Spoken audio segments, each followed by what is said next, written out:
Okay. And so first I will try to answer to some of the questions that we've got in the chat. So we're still in Paris, but the background picture is from Japan.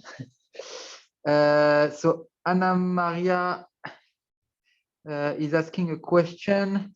And so I think the proper answer is that you forgot to include a small, I think you forgot to include this file, include macro ddm.edp before the build dmesh. So hopefully you can, oh, sorry, I forgot to share my screen. Poisson. Okay.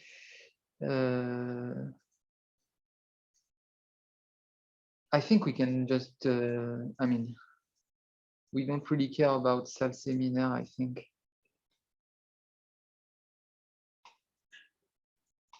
Okay. So yes, so the okay. So chat, le fichier est tac tac tac tac.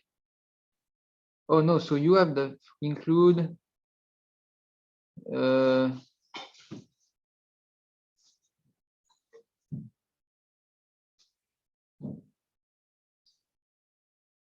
So I will just, what I propose is that I copy paste your file and try to run it on my machine, and we will see if this works or no. Tac. Hop.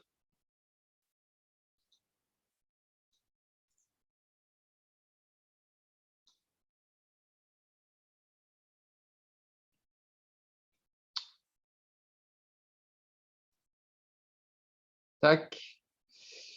Copy.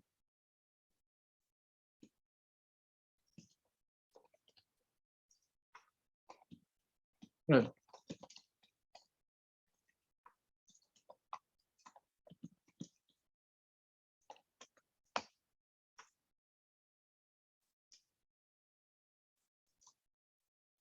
So I think there is probably something wrong. I mean, it's working just fine on my machine. So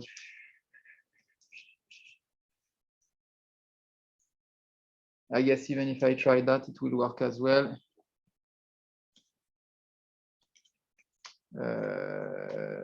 Paste that.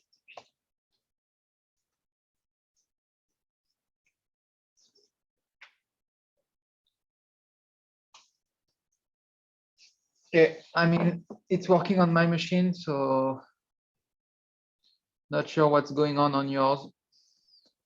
Well, sorry, I don't know what's going on.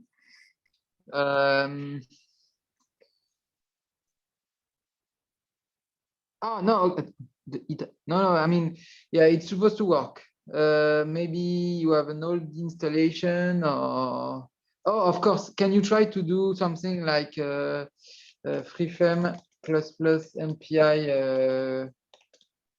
Just freefm ++ MPI and tell us what's at the beginning of what you see on the screen.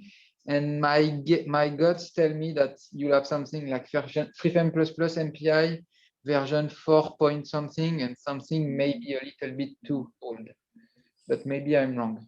And by the way, you can all see a nice bug of freefm. We have just bumped to version 4.10, and we don't retrieve the proper version number, and so 4.10 becomes 4.1. So, but it's 4.10. So I will just wait for, if you can just quickly launch the command, Anna Maria, and so that we can move along if it is indeed the problem. If it's not the problem, I don't know. I'm not sure what. You just launch freefm ++ MPI or even freefm ++, and could you tell us what is your version number, please? And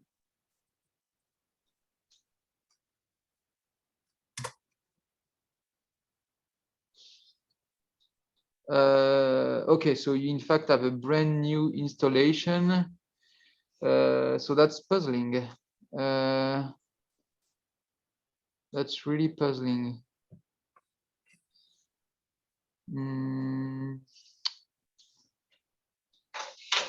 So you confirm that you cannot run the script you've pasted on? Yes, I pasted you the message I got. Yeah, but I mean, maybe you've probably seen on my screen that I just copy pasted your script and it's working fine on my machine. So My installation, what I did, I'm working on an Ubuntu machine. It's 10.4, and I used the point deb file what was on the frequency side. I'm sorry, I didn't get the last sentence. I used the point deb file to install frequency. Okay. Didn't compile it on my machine. T'as besoin de quoi? Non, mais je crois que j'avais oublié un adaptateur, mais bon, c'est pas, je le vois pas. Ah, d'ailleurs, moi, je ne me suis pas branché.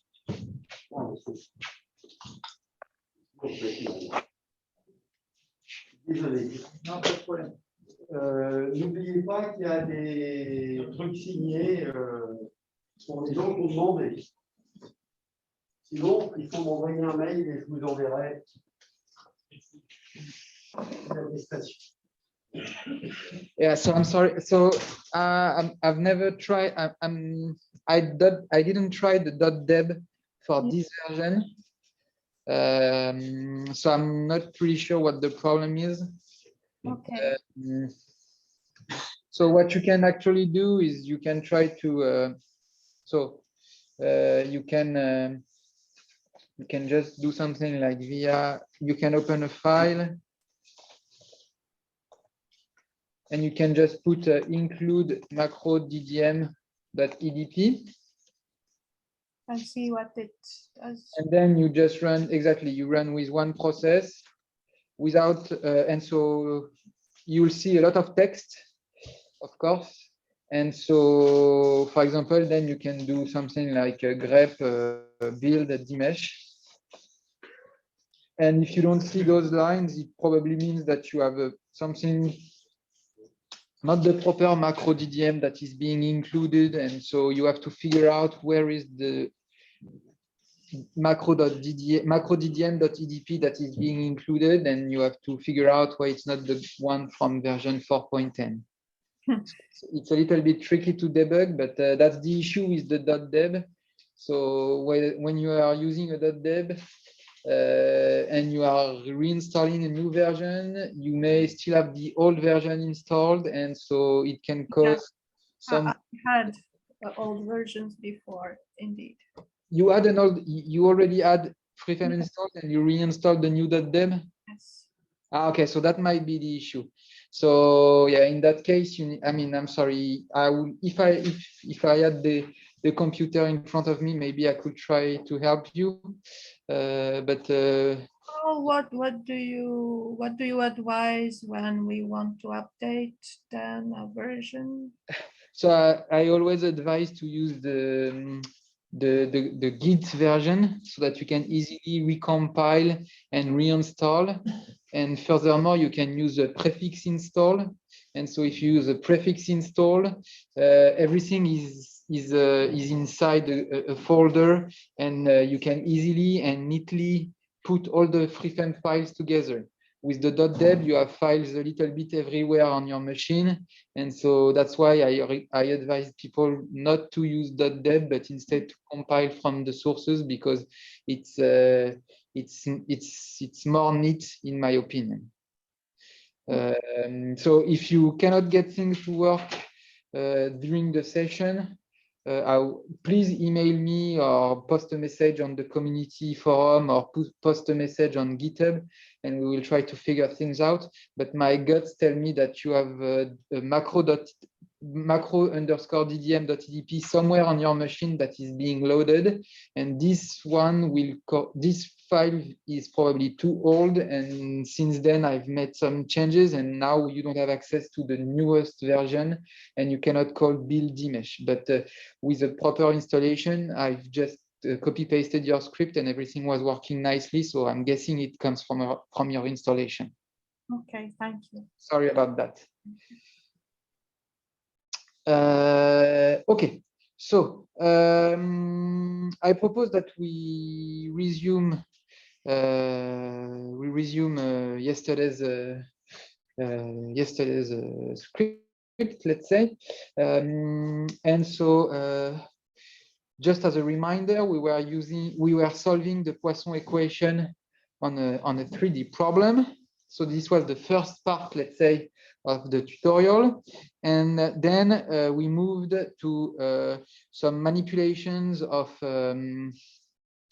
meshes, and we saw how to play around with trunk and restrict and so on and so forth. And so now the idea will be to couple both techniques. So use the trunk, we use the restrict keyword and see how this can be applied to domain decomposition, but this time done in a parallel fashion. Okay, so also, I forgot something. So yesterday, someone asked me about plotting the residual. And so I said, okay, we can do it. And then we saw that we had some, yes, Karzan, I think we saw that we had some non-zero components, let's say, near the interface. And I think it was supposed to be that way. So it's because we didn't synchronize the computation of the right-hand side on the ghost elements. And so I think, so I will just rerun my script first. So this was yesterday's script. I did not play around with it during the night. So I will first remove everything, PVD, VTU.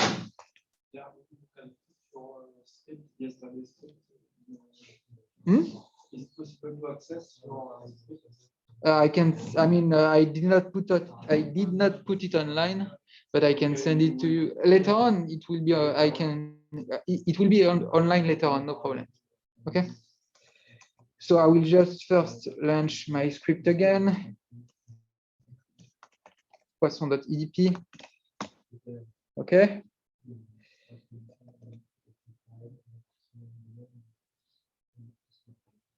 Okay, and so I will open again my file.pvd.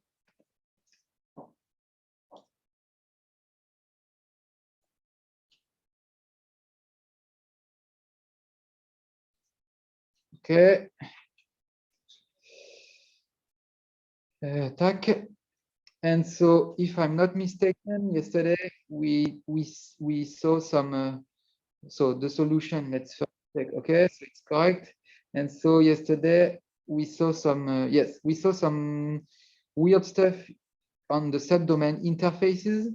And so it's just that we forgot to synchronize the. We forgot to synchronize the value of the right-hand side on the overlap. So in practice, it's not needed. This is advanced, and you should not have to worry about this in a standard script, let's say. But if you want to make sure that everything is properly synchronized, you can use the keyword exchange, followed by your distributed finite element space or your matrix or your mat, sorry, and then you put the vector that you want to synchronize on the ghost elements, and so this will be exchange RHS. Okay, and now let's try this again. Tac.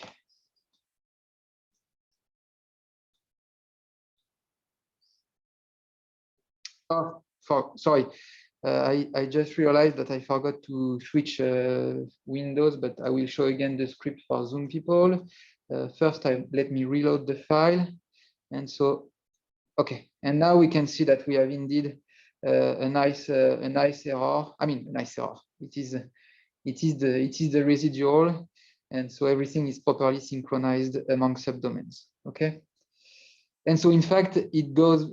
If we go back to yesterday's question, about the fact that the decomposition may have an effect on the residual. We can see here that the residual is not, I mean, you don't see the decomposition in the residual. And so again, if you use the proper preconditioner, there is no big deal with weirdly shaped subdomain or whatever. Okay, and so I will just go back to the script. So the keyword that I used is exchange, which is used to synchronize the value of a vector on the ghost on the ghost elements. Okay. Okay. So now what we want to do is to so if we go back to the other script, so the other script was called trunk, I think.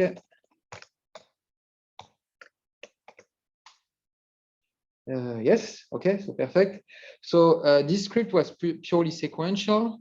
And now what we want to do is we want to apply this to the distributed framework of FreeFM++ MPI with domain decomposition. And so if you use macro_ddm.edp, by default, we don't keep the relationship between the subdomain and the original global mesh. But there is a small keyword that can be used to actually track the relationship so that later on we will be able to use the restrict keyword. Okay, so how we do that in practice? Okay, so how we do that in practice? Split Poisson 3D. No, sorry, Poisson.edp. Okay. So I can just remove that. So how we do that in practice, before calling the macro, which is in charge of doing the domain decomposition, we can add a new macro, let's say, where we specify an integer array. So for example, int n to new to old, okay?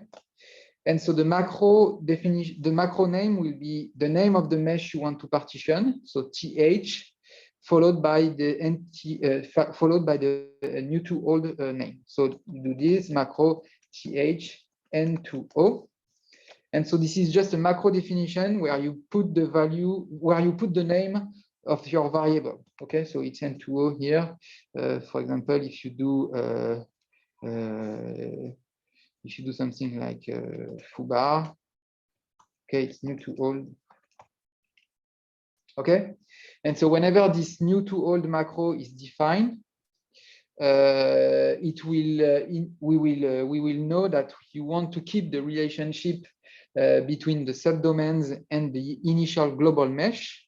And so then later on, you'll be able to use the restrict keyword so that you can go back and forth between the local component and the global component without having to do any sort of interpolation or anything. Okay.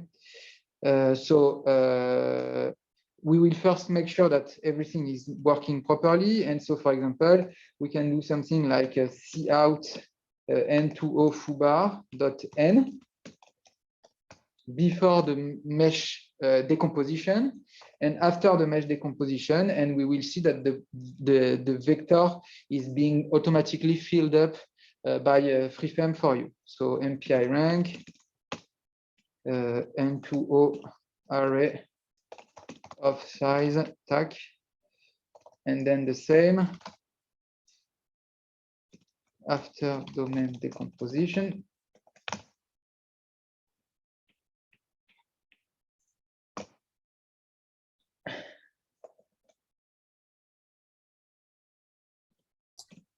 It's the trunk file, isn't it?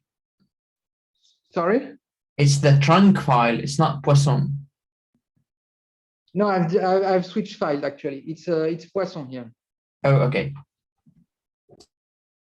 So now we will do something which is really similar to what we did in trunk file, but the trunk file was sequential, and so now it will work in the parallel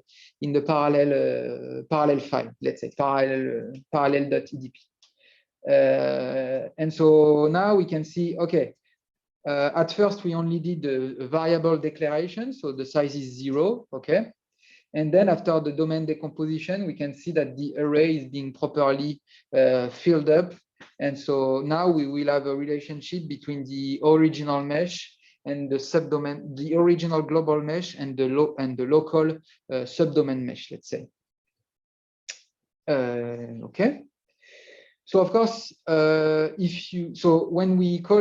you do domain decomposition, we seldom keep the original global mesh because it can be costly and because there is usually little use case to keep the global initial mesh. But in that case, I want to show you how we can go back and forth between global and local mesh. And so I will first back up the global mesh before we do the domain decomposition. And so in that case, I just need to do a backup mesh. So for example, th backup equal th, because the domain decomposition will override the th value. Will override th so that it's just the local subdomain. Okay. And so now we can do exactly as we did with in the trunk file, sorry. And so we can do something like, so for example, if we define a new, if we define a new FS space on the global mesh, so FS space VH backup, TH backup PEK, we can do as in the trunk file, and so that's int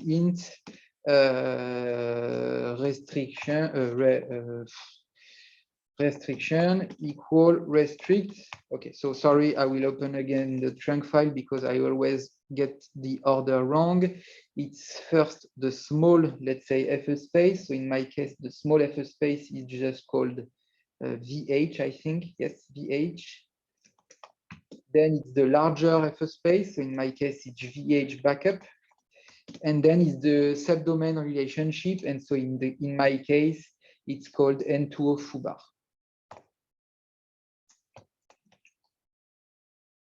Okay. I think the order is target, then source. It's like the interpolate. Yeah, right. Target, source. Yes. Okay. So let's check whether we are doing some nonsense or not. At least no FF asserts, please. Okay. Seems to be working all right. Okay.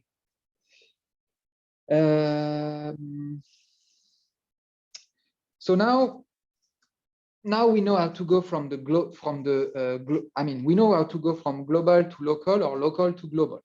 Okay. So in sequential, so if we go back to the trunk file, okay, when we wanted to do a reduction, it was simply a summation, let's say. Okay.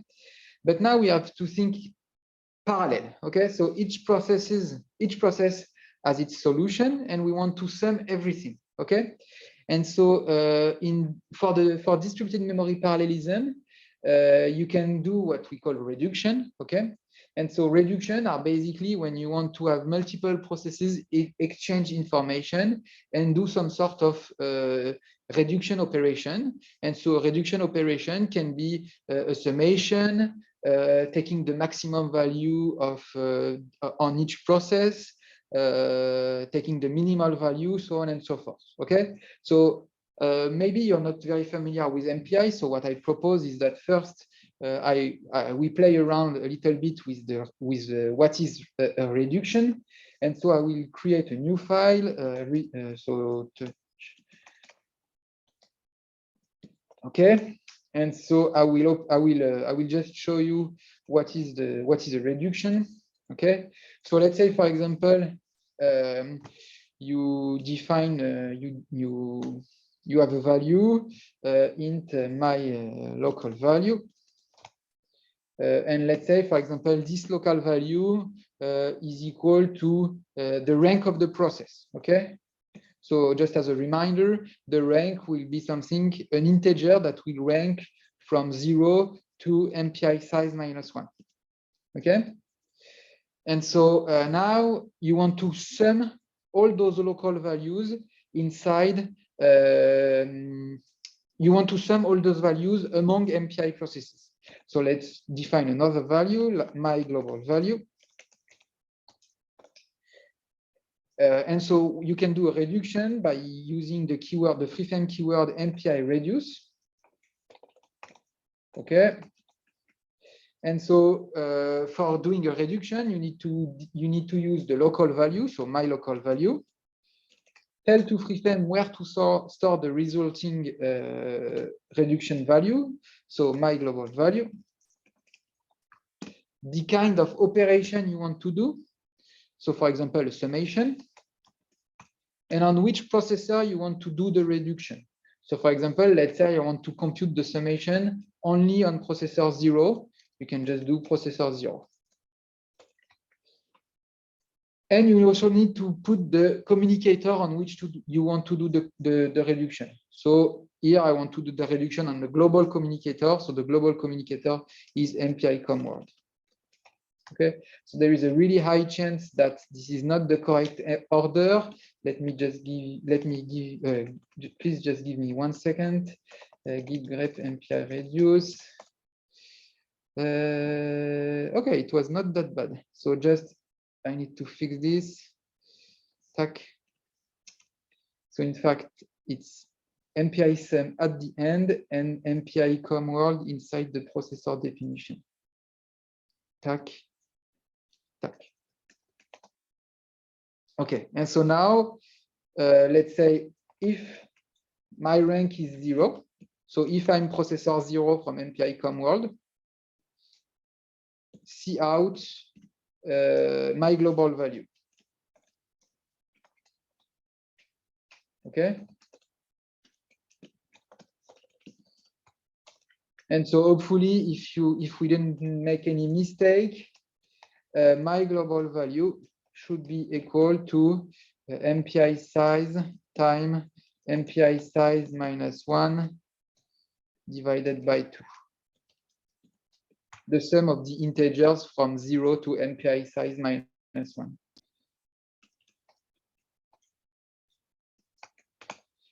So for 0, okay, for 1, no, it's +1, sorry. Okay, so let's try this.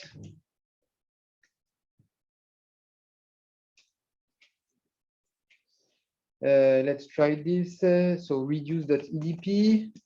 So of course it should work on with a single process. I think you were correct with the -1. What's that? You were correct with the -1.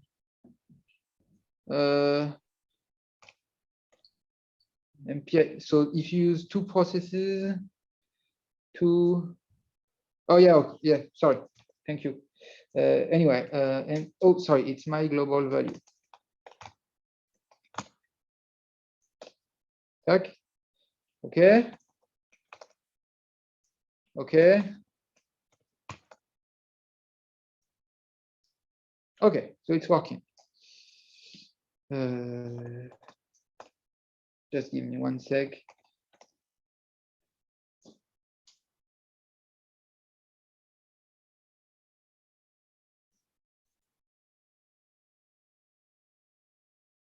Okay. So you can also do a global, you can also use the keyword all reduce. So this time all reduce will compute the reduction on all processes. Okay, so it's exactly the same, tac, tac, except instead of specifying a processor, you need to specify the communicator. So for example, MPI Comworld. And so now I can do something like, okay, so it's all reduce, tac. And for example, instead of using a sum, I will compute the maximum. Okay. And so I will just say this reduced value. Tac. And so the maximum should be MPI size -1. So keep in mind that we are using FreeFem, which uses C or C++-like notations. And so we start indexing arrays by 0 up to n-1. And so the same goes with MPI rank. It goes from 0 up to MPI size -1. And so the maximal rank, the maximal MPI rank should be MPI size -1. All reduced. Okay, so the first value should still be 15, and the maximum rank is indeed 6 - 1 equal to 5. So everything is working nicely.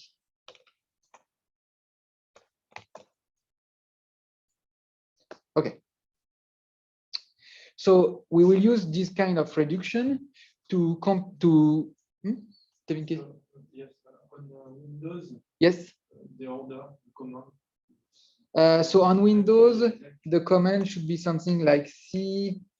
So you need to have MS MPI installed, so Microsoft MPI, okay? And so then you just launch C/program file/ I think it's Microsoft SDK / Microsoft MPI. You have to find where your MPI exec.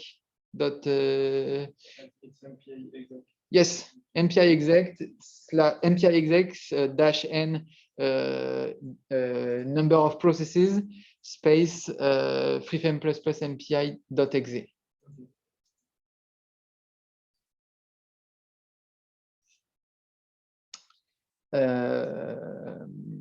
Okay.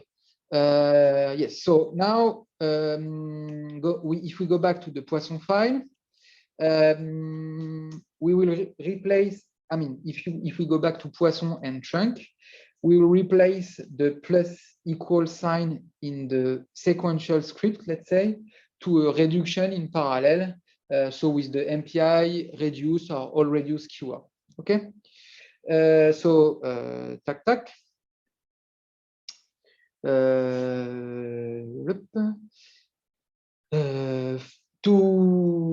To do the reduction, of course, we need to define a global vector or a global FE space solution. And so I will define my global solution. And for example, let's call this U backup.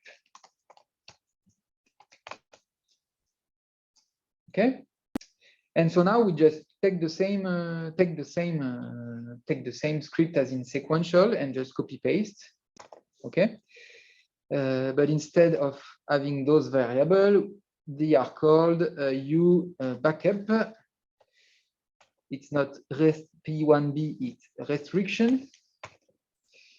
And so it's done subdomain wise. So there is no such thing as plus equal. It will be simply equal. And the solution is not called U sub, but I think I named that only U. Yes.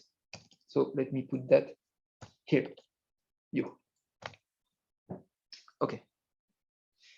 And so now we need to do the actual reduction. And so I will just take my line of code that I just did for the reduce.edp, tac. And for example, I will reduce the value on process 0.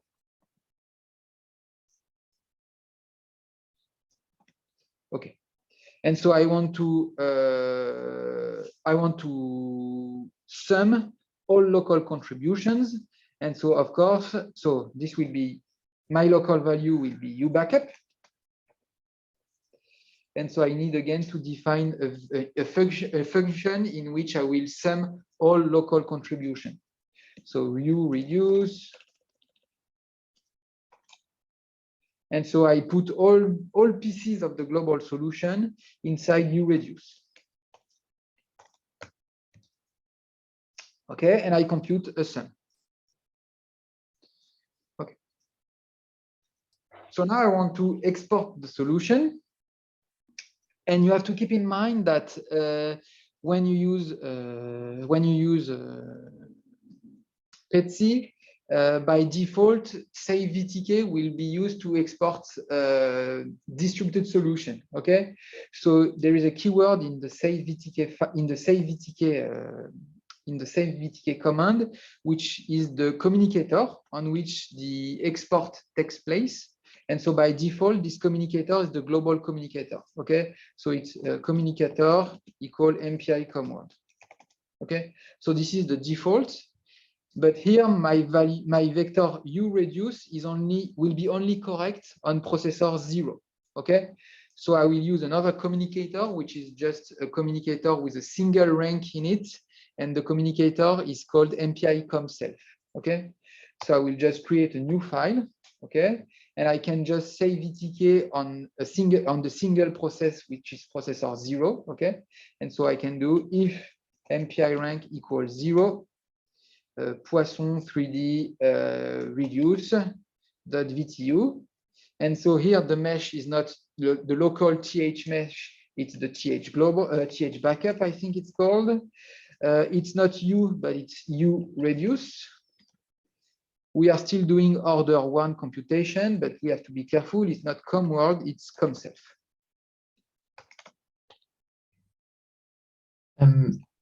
Pierre, Yes. can you just so do we have to make the exchange for the I mean, how is it managed? Do we need to perform exchange on the solution to synchronize the? Okay, so this is the next part actually. So I will continue, and in 5 minutes, if it's not clear for you, let me know, and I will go back to this part. Okay, but this is you are just 5 minutes ahead of schedule, and so I will try to answer your question in 5 minutes. Okay. So if you don't know anything about domain decomposition and so on, you say, okay, so now I have the proper solution. And so I will just launch this script, and we will see that in fact, we don't have the proper solution. And so we will try to answer Usam's question afterward. Okay, so the script is not it's poisson.edp. Okay, so let's run this.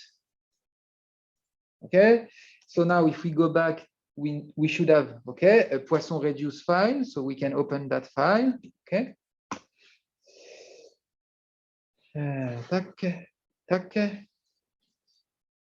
And so now if we look at the solution, we in fact see that we don't have the same solution as in sequential, as in parallel, sorry. Okay. And so in fact, we can see some weird stuff going on near the subdomain boundary for the solution. Okay, so you can see that the weirdness appears near the subdomain interfaces. So why is that? And how do we answer to Usam's question? So in the trunk example, I told you that we are doing non-overlapping domain decomposition in the sense that there was a strict partitioning of the elements among subdomains. Okay, but for performing finite element analysis, as I told you, in most cases, at least in with macro-ddm.edp, we build a domain decomposition with a single layer of overlap. Okay, so this layer of overlap is usually called the ghost elements when you do finite element analysis, and it's easier to do. It makes things slightly easier when you think about finite element analysis, matrix assemblies, and variational formulation assemblies, and so on and so forth. But it can create some small artifact if you are not careful. For example, as I've shown in the beginning of today's session, you may have to exchange value if you want to have a properly synchronized right-hand side, for example, among subdomains. Okay, so this was with the exchange keyword. And here, this is exactly the same things that you are seeing. Basically, the value on the ghost elements are being summed multiple times when we do the all reduce or when we do the reduction, the MPI reduce. Okay. So there are multiple. So in this line, wrong results because the values on the ghost nodes are summed multiple times. Okay, so there are two ways to fix this. One way to fix this is to use what we call a partition of unity. So I think in Pierre's talk yesterday and in Frederic Nataf's talk yesterday as well, they talked a little bit about partition of unity. I did not talk about it, but it's common to most domain decomposition method. And so you have an easy access to the partition of unity in your free-frame script by just using the keyword A. So A, keep in mind that this is your matrix, okay? And you can do A.D, okay?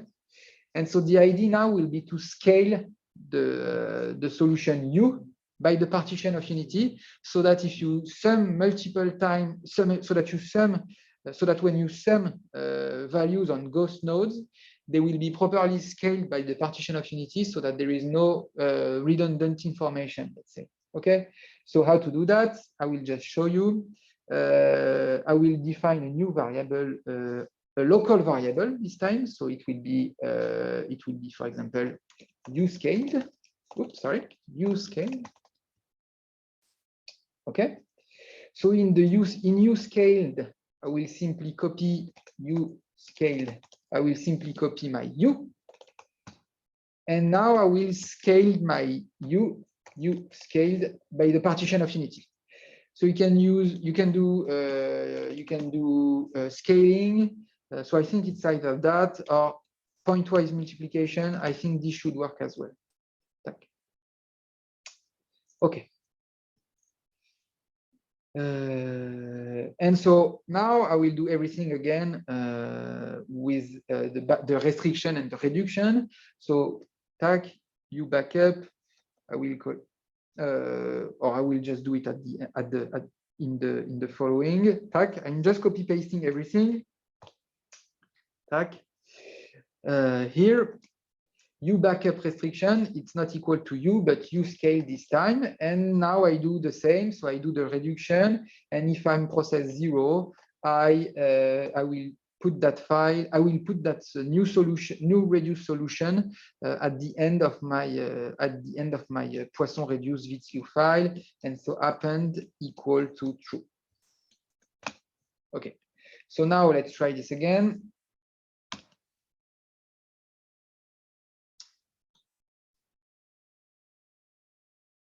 Okay, so now I should have two Poisson 3D reduce.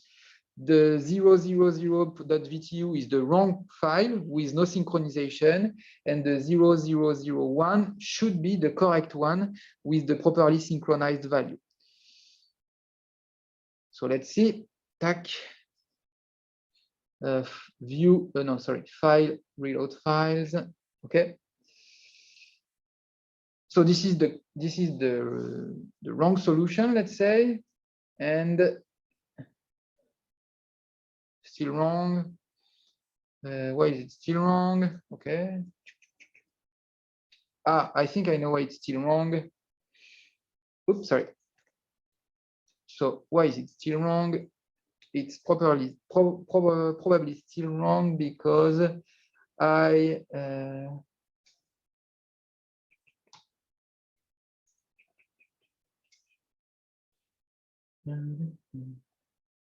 added these.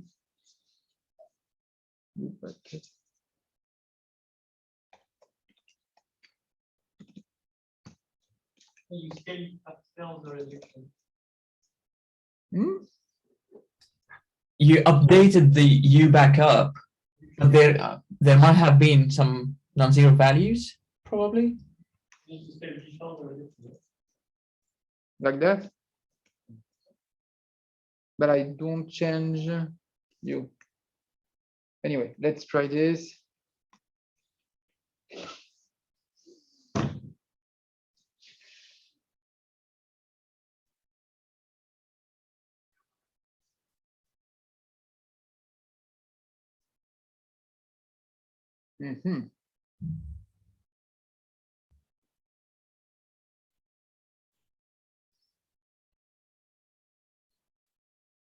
Okay, just one sec. Why it's not working? A.D.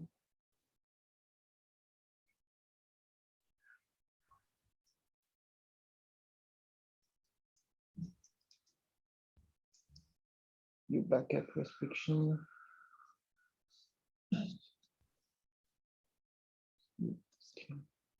Okay, I will try another approach and this should work.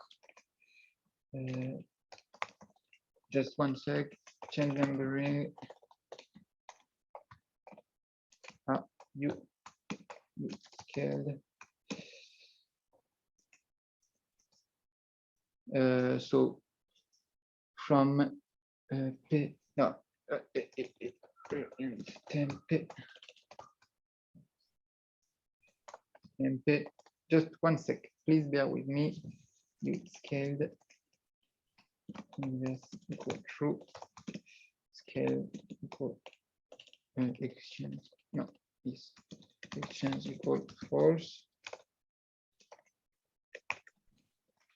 I will explain that later on, but just I want to make sure this one is working.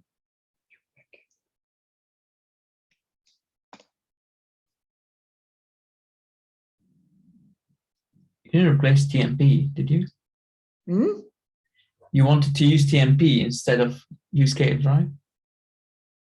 No, because I mean it's just an arbitrary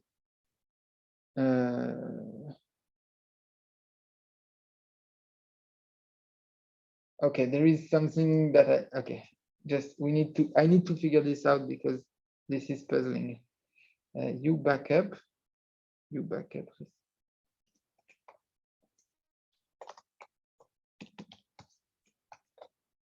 scale.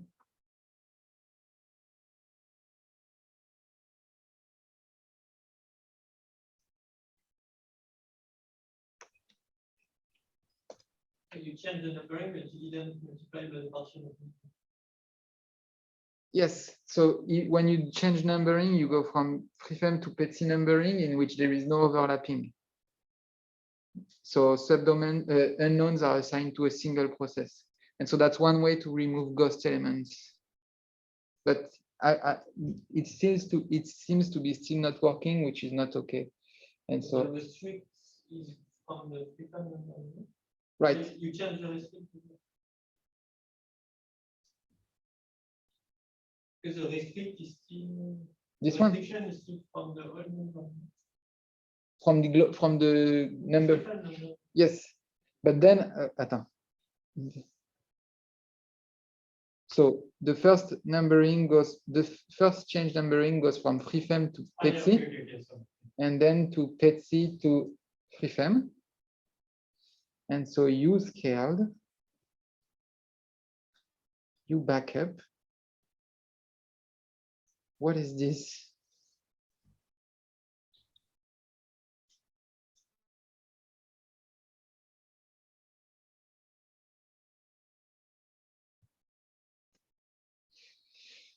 Ooh.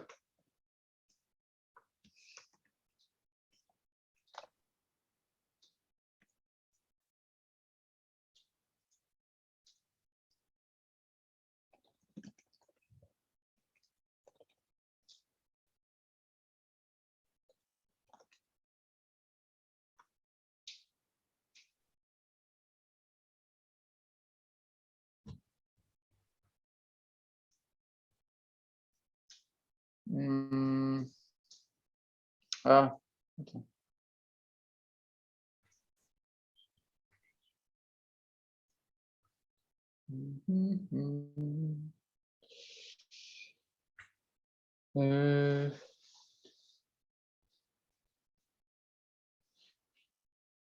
Maybe no.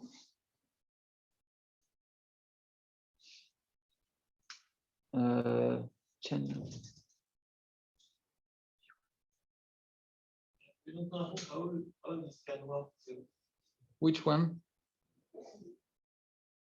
the reduce, not the this one. 5.8. Okay. Yes.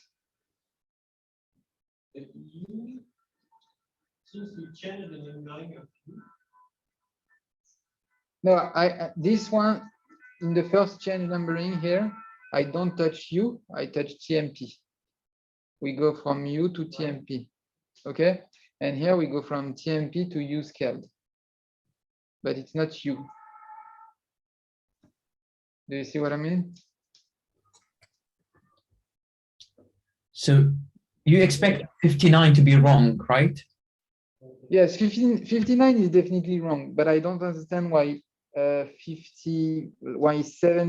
is not right, and I'm suspecting I messed up something in my installation or something, because U backup, U scale.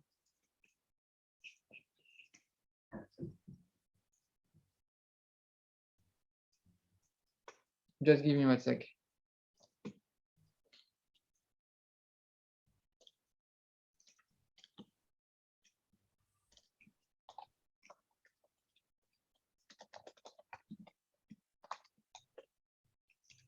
The point star equal operator.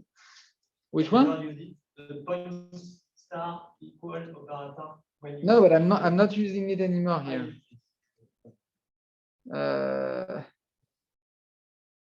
Inverse exchange. So I think.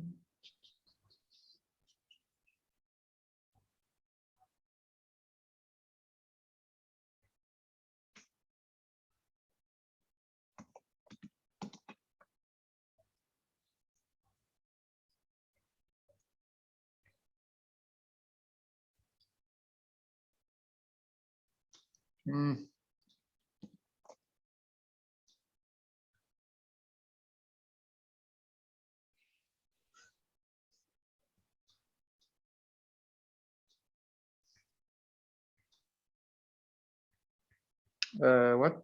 Oh, okay.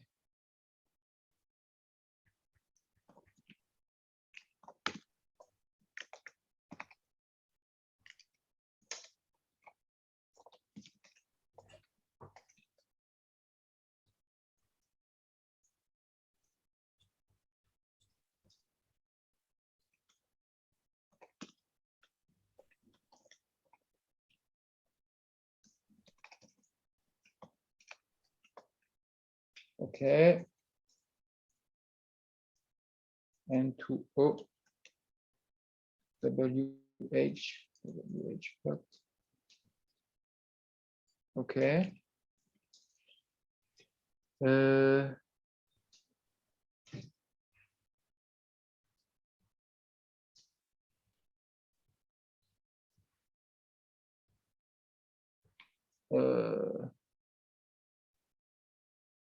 TH backup.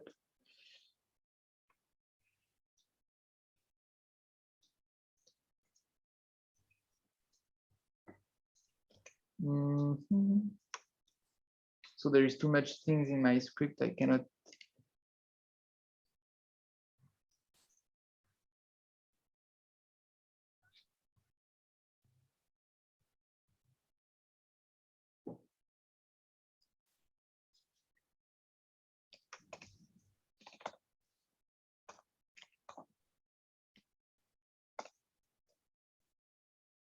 I don't understand why it's working on in the FIFM distribution, but not on this example. But I need to figure this out. Sorry.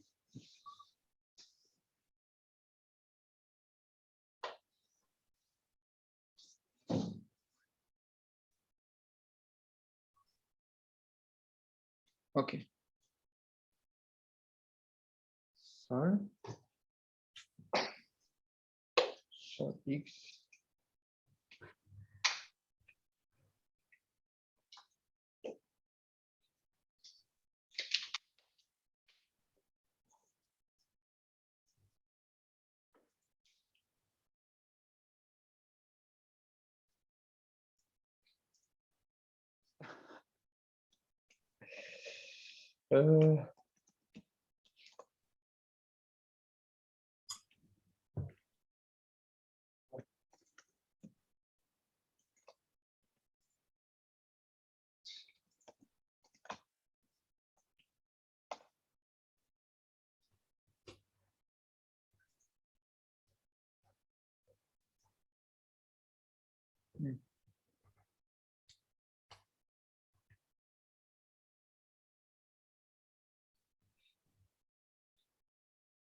Come on.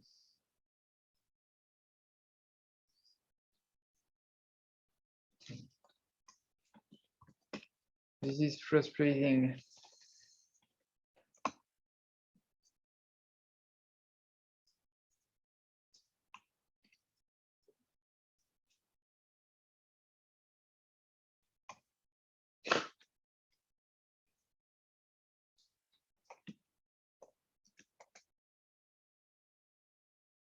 So I'm doing exactly the same elsewhere and it's working. And I don't understand why now it's not working. Restrict W.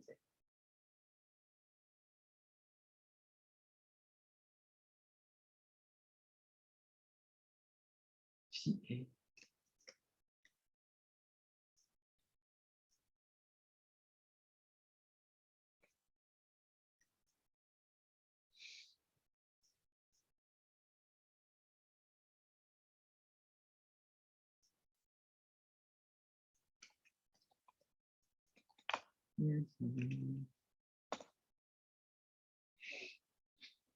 Sorry, it's taking a little bit of time to debug, but we need to figure out what's wrong. And in parallel computing, when it's wrong, it's usually either rather trivial or slightly difficult. And it seems that this time around, it's a little bit technical, but that's no big deal.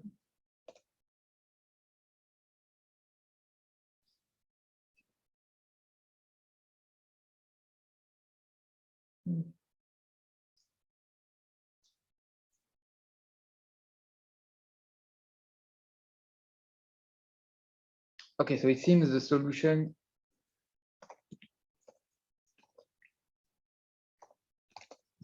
even the solution is not correct anymore. So of course we cannot expect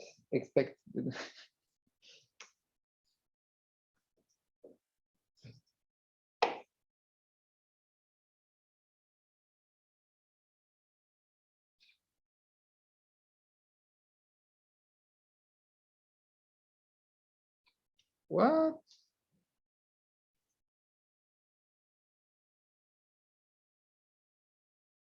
Okay, so I've messed up my script, in fact. So the solution is not the correct one. Why is it messed up?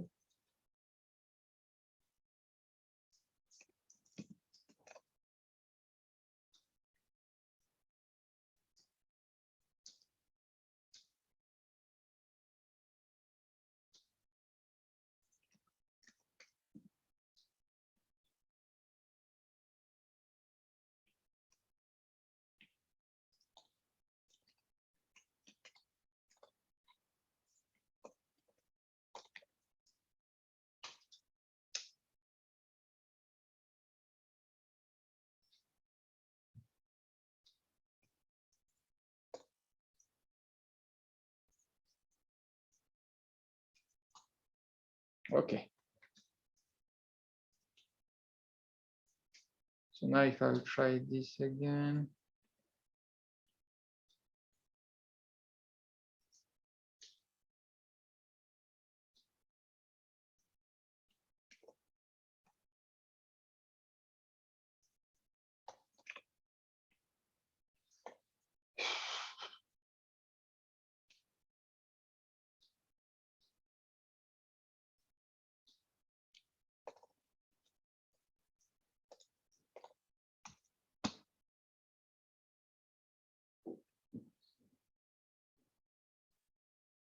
Oof.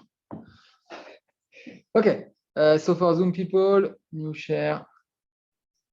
Tac. So now, okay, so I'm really sorry. I'm not sure what's going on. So it seems I've added too much stuff in my .edp.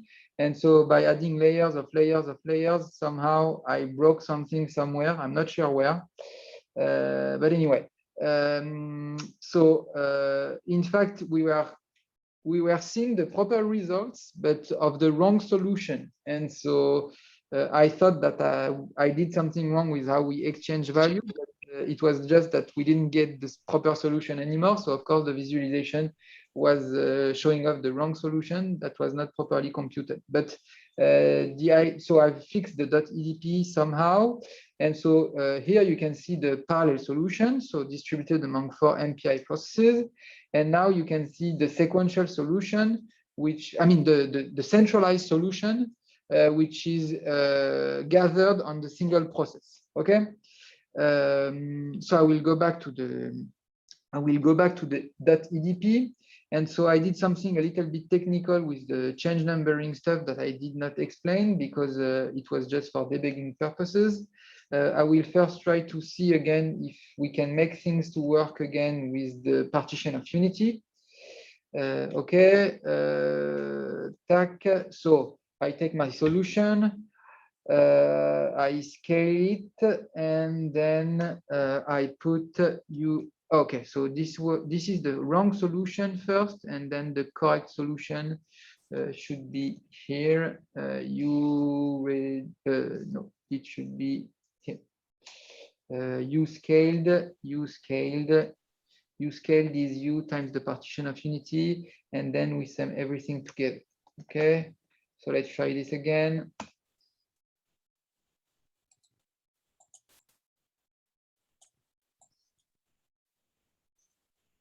Okay, so if I just remove reduce and open it up again. Tac. Okay. So tac, tac.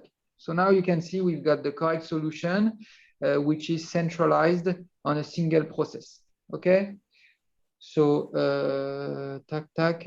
So if we go back to the script, so I'm guessing the problem comes from the fact that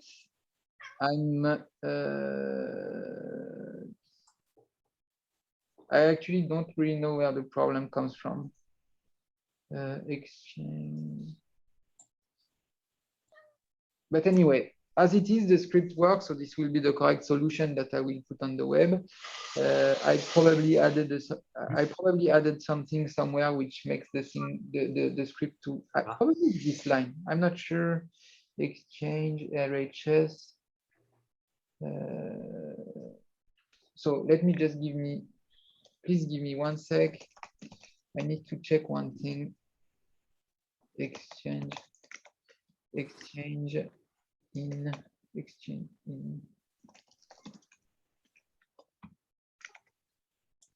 What is the default value of scaled? Scaled by default, NR0 is false. Okay. Okay, so just I want to check something. So let me make sure that this is what's breaking everything.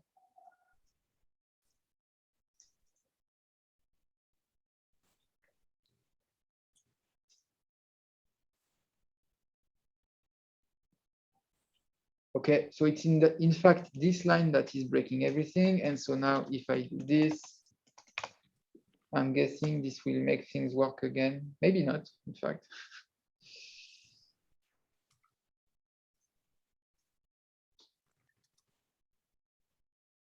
Okay, no, so it's in this one. Okay.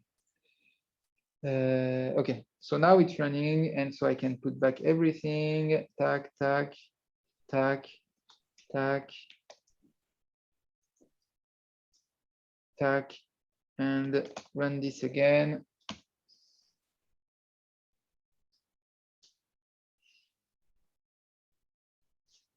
And so now if I go back to Power View, tac, so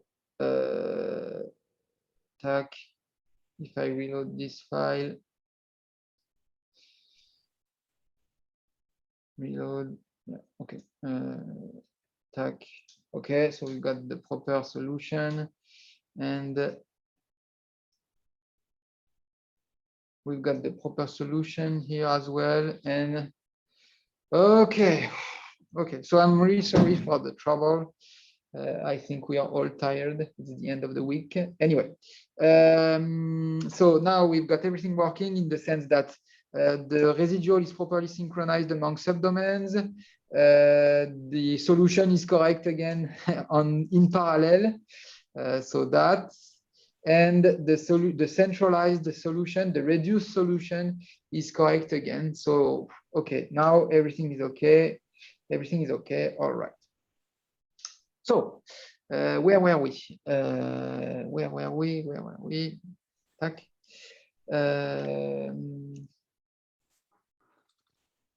So I think so. I'm sorry, it took a while, but hopefully I've answered Usam's question that he asked like 30 minutes ago. I'm not sure of the time of what time it is. Yeah, about 20 or 30 minutes ago, with the fact that since we are using one layer of ghost element, you need to be careful on how you do the reduction. And so there are two ways to make sure that the multiplicity is properly taken into account. Either you use the partition of unity. This is those line. No, sorry, this is those line. Multiplicity scaling for ghost elements, for unknowns associated to ghost element, or using change numbering. So change numbering, we had a really brief technical discussion with Pierre. I will not go again through it, but it's just a way to exchange information between PET-C numbering and FreeFM numbering. FreeFM numbering use ghost elements. PET-C numbering does not use ghost elements. And so when you go from one numbering to the other, there are ways to remove duplicated unknowns. And so that's one way to do it. But now we have the correct solution. And so the idea is to, for example, use the solution on process 0 to define a metric and to use that metric to do mesh adaptation. Okay. So we are here, for example. And so I will use MSHmet, for example.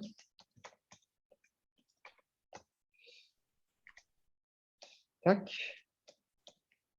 So I'm not an expert of MSHmet, and so I will just look at what's in the FreeFM distribution, because there are many examples, and it's best not to try to start from scratch, because there is the high likelihood that I will fail to get something running quickly. And so let's just copy paste this, for example. Tac. And so here I want to generate a metric on the, okay, so it's exactly the same name of mesh. So TH backup is the global mesh on which I want to define the metric. H reduced is not the proper name. Here it's U reduced, the name of the solution. Let's say I want to do isotropic mesh adaptation. And let's say that you have some mesh parameters, so H mean, H max, and some error criterion. And so here I will, for example, put a 1 to the power of -2. Okay. So then you can use this metric and you can feed that to MMG. And so again, I will just look at one of the examples. So for example, the one which is inside the folder HPDM. And so you can call MMG tag. So tag. So of course, I will first need to load MMG. MMG 3D. And so the parameter will be, so as an output parameter, we will generate a new mesh, so th adapt, for example. And as input, we need to use the name of the initial mesh, so th backup, the metric that has been generated by MSHmet, and some parameters that I will skip for now. Okay. And so I want to plot, let's plot with medit, for example, th adapt.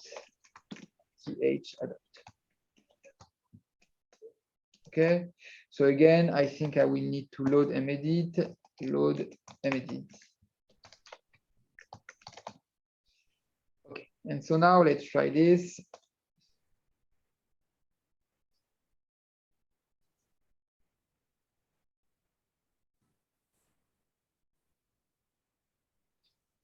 Okay, and of course I forgot WJ.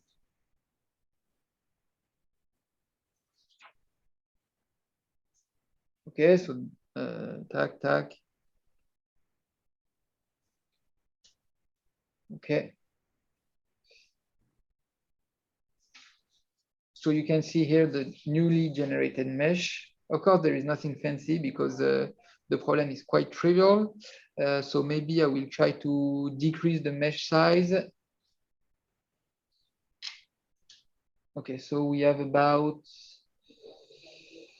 3,000 titrate runs. Okay, so if I try to decrease, the R to something like 10 to the power of -3, maybe it's better.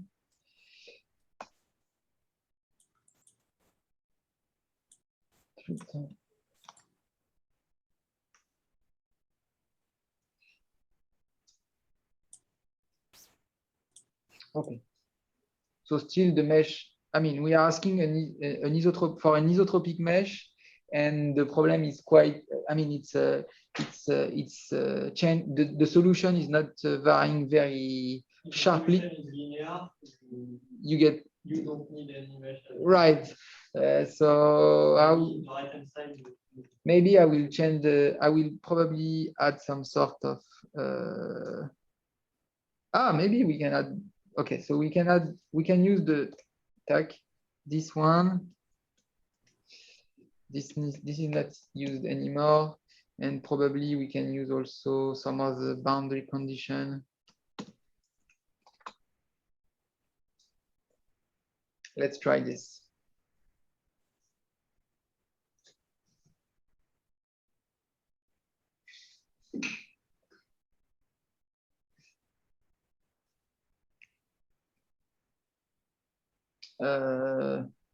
Okay. Still we get a really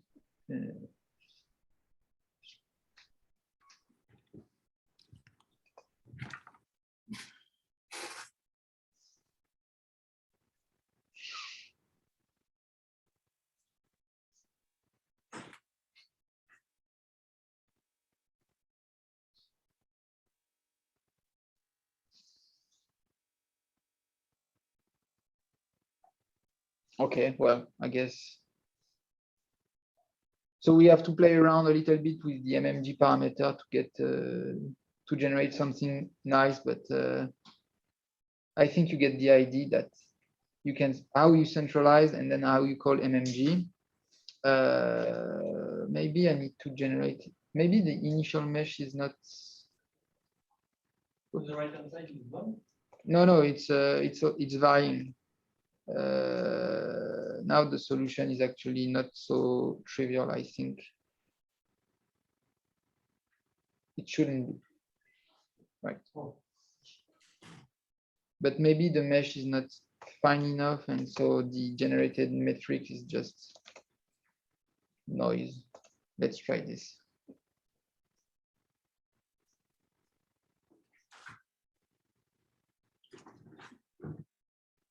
Or maybe it's varying too much. I don't know.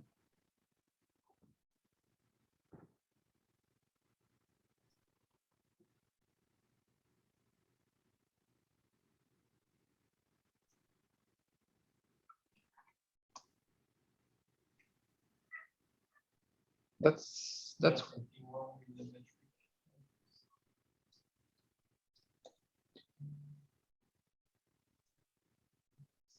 okay. Maybe there is actually something. Up. 0.5. Okay. Shoot.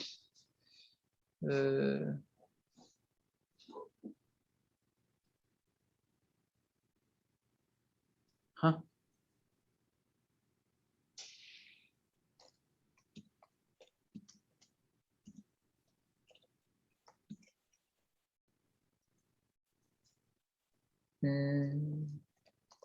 Sorry, RHS.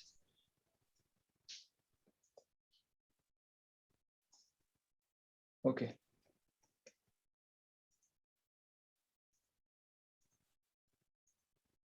So,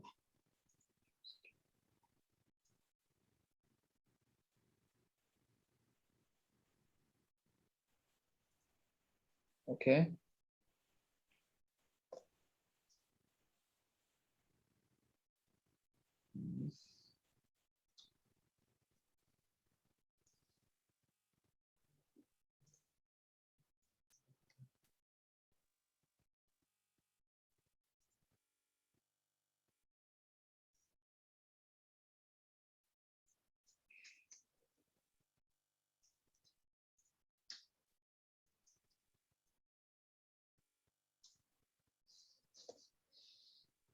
C'est une blague.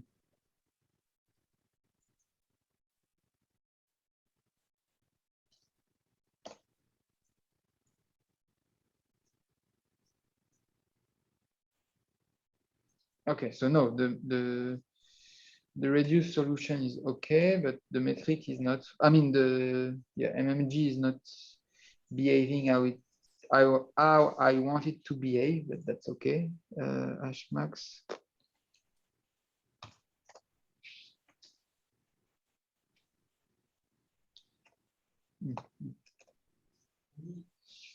The problem with Hmax and normalization of the slides.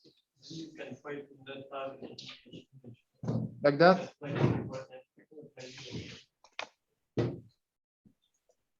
Thanks.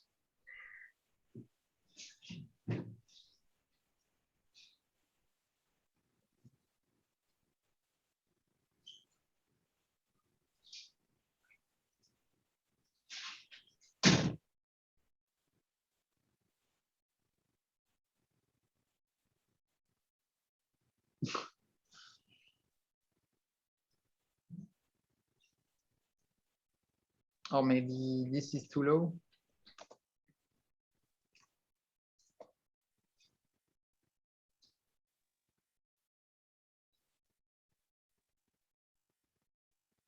So we are just trying to play around with the MMD parameter to generate a nice mesh, but well. Wait, you passed the metric as the array. Here? Yeah, you need to pass the array. What do you mean? No, Like, it's an array. yes.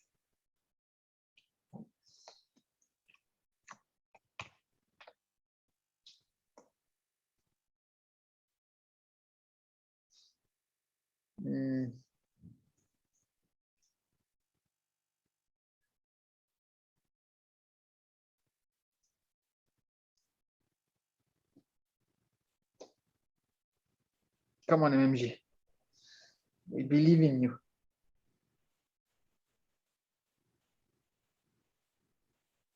It's taking long, so hopefully it generates a nice mesh.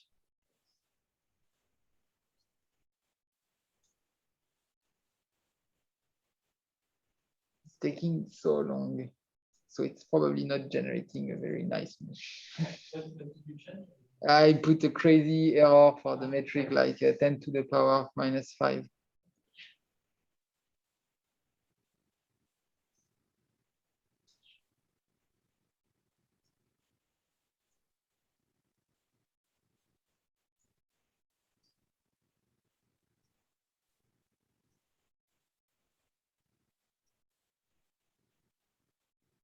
Okay, so it's just, let's do a dichotomy.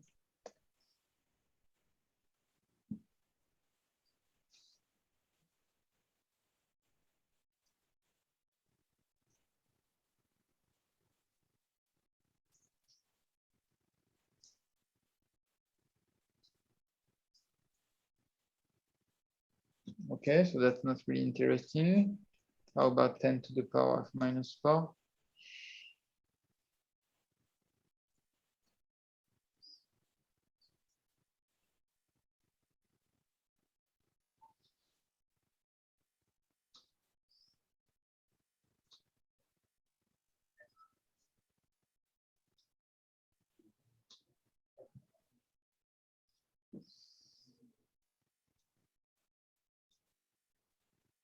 Okay, so I'm actually not sure how to parameterize.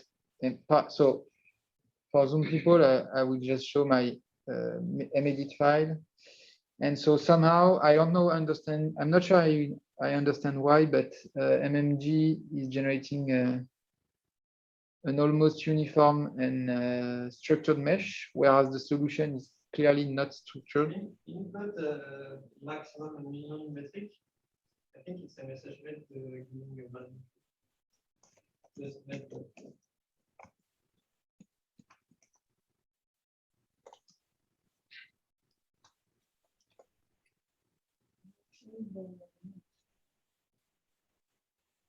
What's that? You're sharing the elements window in the screen share. Yeah, I just switched back to the terminal, I think. Yes.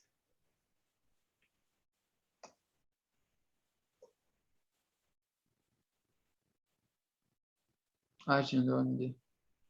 Bon, enfin non, en fait.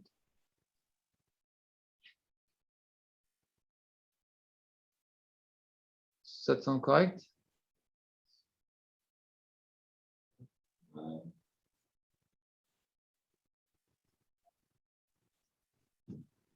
Domaine, c'est Non, c'est 0,2, 1, 1. Ouais, il y a deux cubes qui sont collés. Bah, après, je peux... Essaye de mettre normalisation égale 1 dans le message.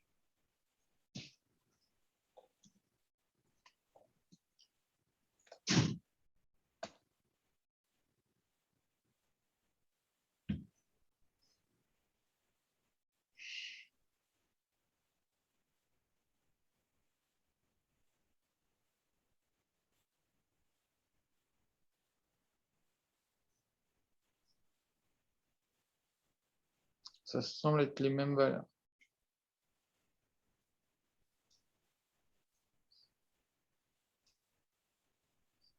Attends, je teste un cube et après, on passe à autre chose. Pas bien grave.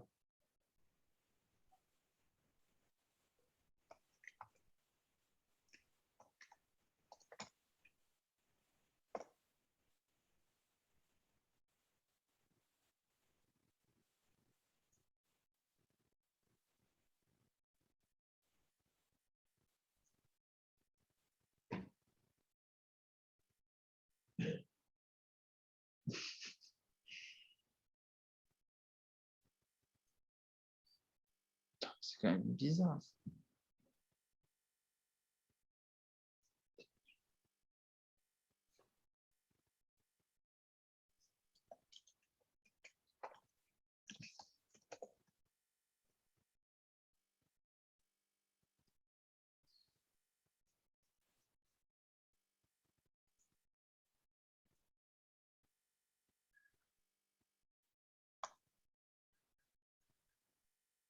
Ah.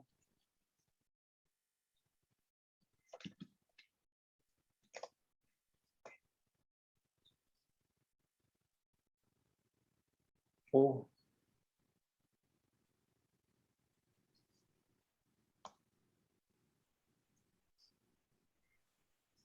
Oh.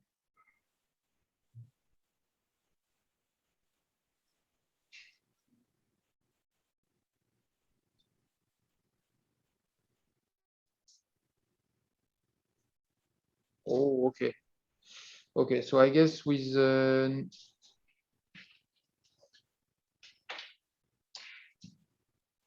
I guess the fact that we are using non-homogeneous boundary condition makes MSHMet generate something crazy. And so I will switch back to more meaningful values.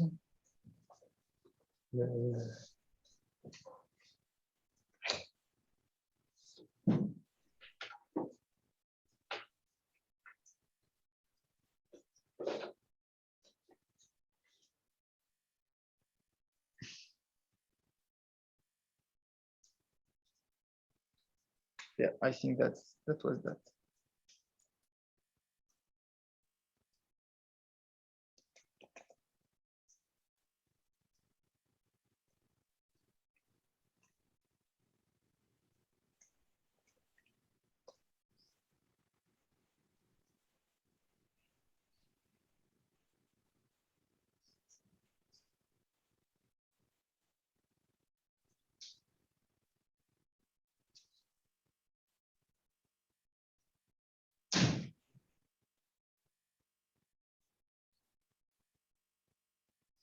or maybe not.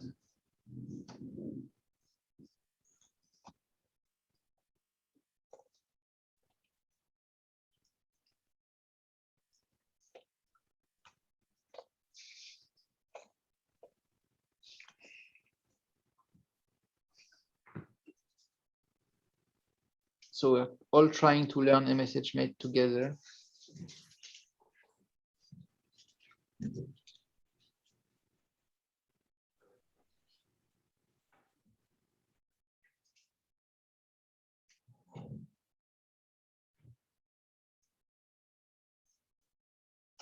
Maybe to be sure that it's not MMG, you can give a metric like explicit metric with like x times h. You find any function. So you tell me.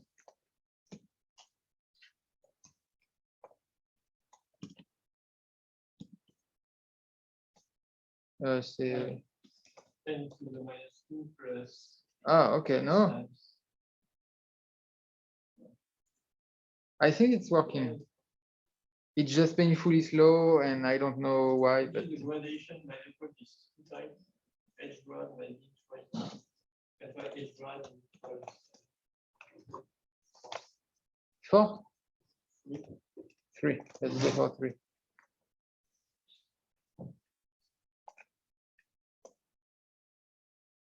I think the gradation is far. No, yeah, of course, of course, of course.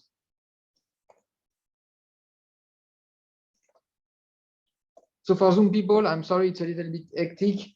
I'm just sharing my terminal, but I'm running the script back and forth to just see that the mesh that we get is nice or not. Because yeah, there is no real point in doing mesh adaptation if MMG is just giving us back a structured Cartesian mesh. So in the end, hopefully, I will just show you a nice Medit window where the mesh is not too bad and too simple. But yeah, I'm just trying to figure out the correct parameter. So it's taking a little bit of time, but hopefully soon.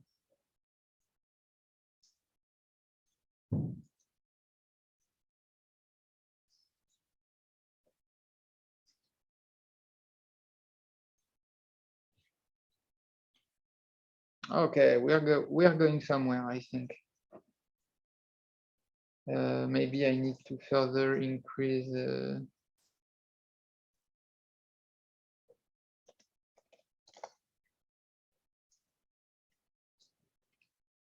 Okay, let's try, and then we'll use whatever we get.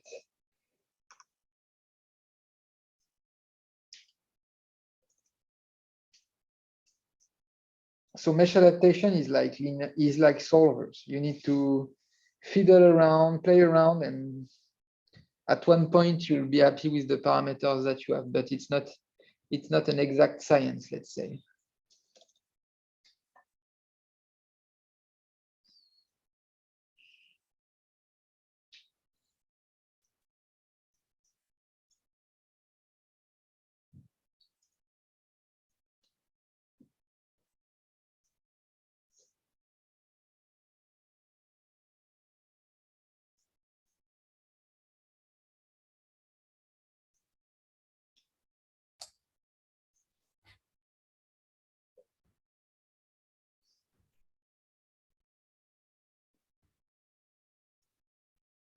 Okay, so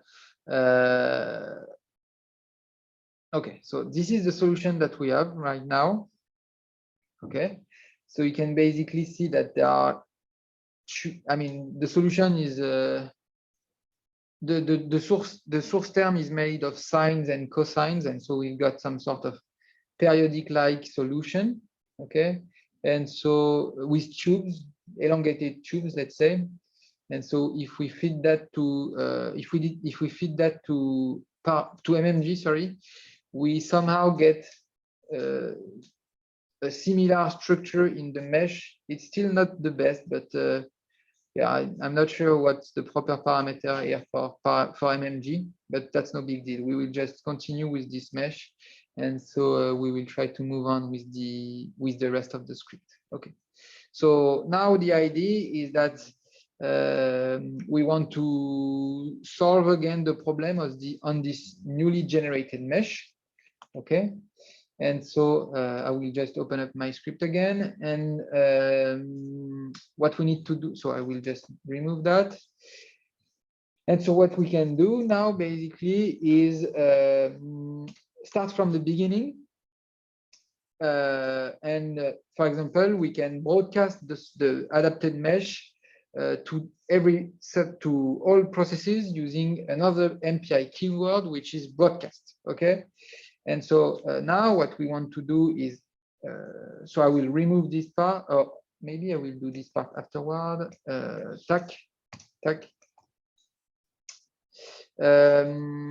Okay, so now what I want to do is broadcast the mesh. And so there is a keyword broadcast where you put, so I always got the order wrong, but I will try processor 0,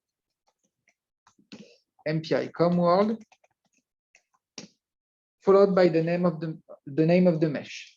Okay, and so yesterday we talked a little bit about scoping, and for example here you can see that thadapt is only is scoped to this to these curly brackets, so line 82 to 89. And so what we will do is simply overwrite the original mesh, so th, yes. And so we will override the mesh by thadapt, so the newly adapted mesh. Okay, and so now we've got the proper scoping, and so we can broadcast th. Okay, and so we want to redo everything. And so instead of copy pasting all my code, what I propose is that we simply write a for loop with where we will basically do the script 2 times. Okay, and so we can do this by simply, I guess, doing this. Hopefully it will work. For int I equal to 0, I lower than 2. Okay, and so everything in the script will be performed twice. And so we will see whether this works or not.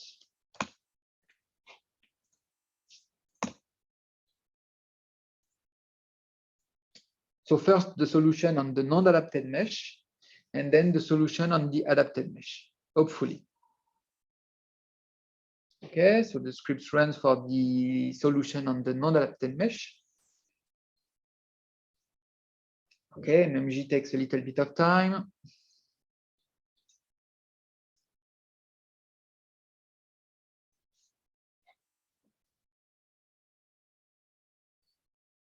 A lot of time, in fact.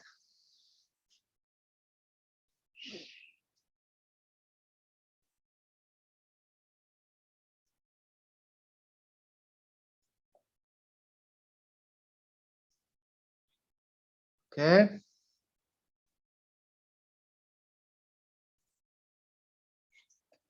So we've got the new mesh.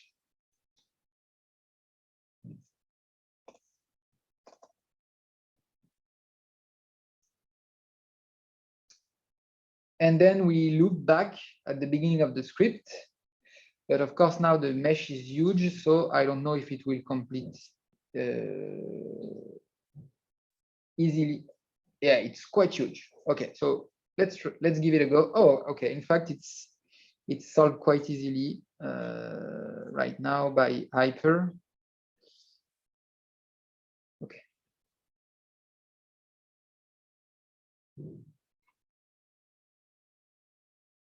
So I will share the solution that we get now. So just as a reminder, this was the previous solution with a structured mesh. Sorry, I need to share new share ParaView. Okay, so this was the previous solution that we computed on a structured mesh without mesh adaptation. And so if we clip the solution, for example, tac, tac, tac, tac. Okay, so this was the solution. So structured mesh, so on and so forth. And now I will simply reload my files, which should have been hopefully overwritten by the new execution where we do the computation twice, first with the structured mesh and then with the adapted mesh. So reload files, okay. And indeed,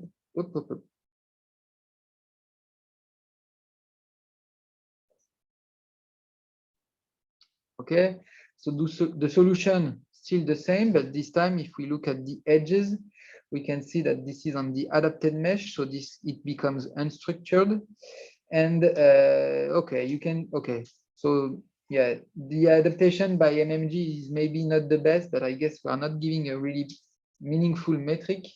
But you can see that there is some sort of adaptation with respect to the oscillation in the solution. So it's not the best, but given the time constraint, let's say, I think it's not really important that we focus on finding better MMG parameters.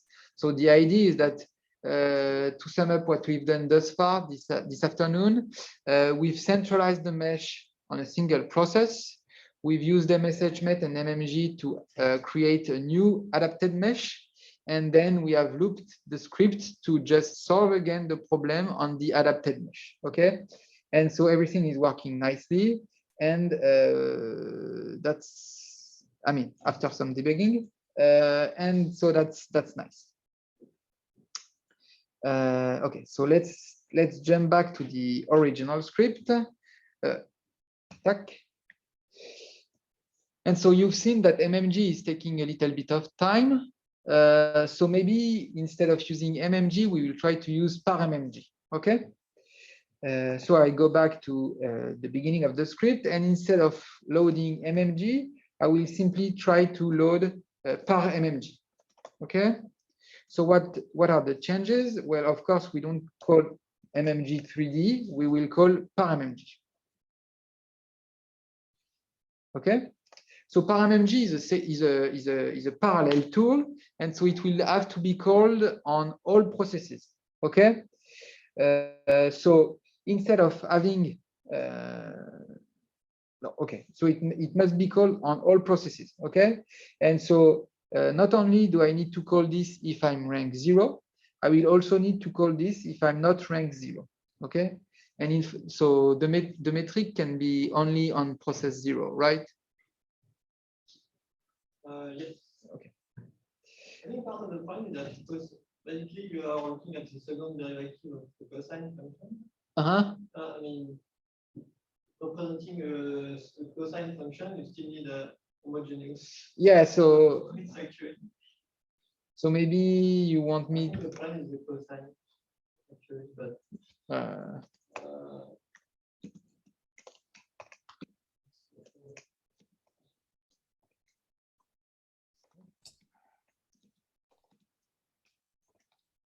Something like that.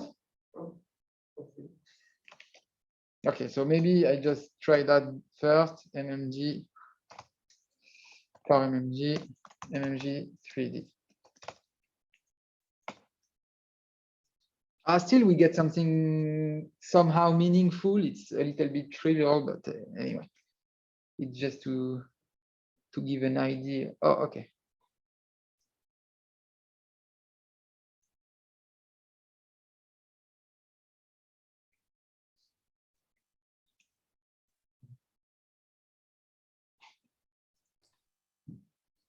Like, wouldn't be a good idea if you change the cube to like an L shape or a 3D L shape? Sure. That's one way to do it as well. Sure, I can do that. Maybe I will try that later on, just after that.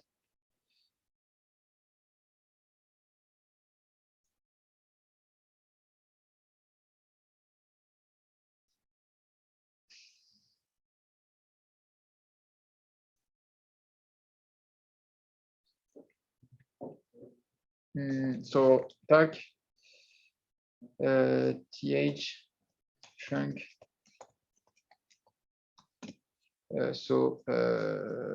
X. So I think it's in fact exactly the example from the distribution. So the Fisher corner.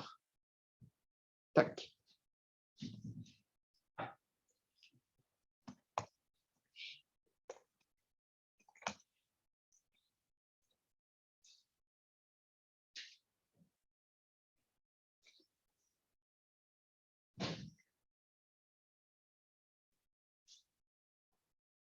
What?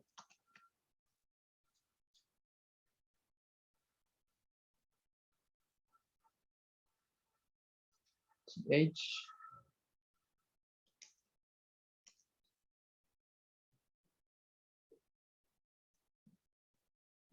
Okay.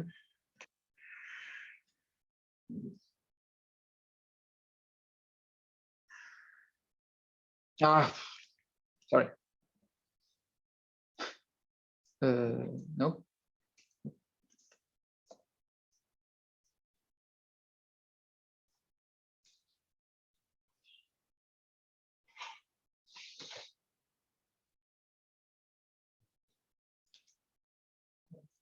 Ok. Non, c'était la bonne solution. Attends. Oui, c'était bon.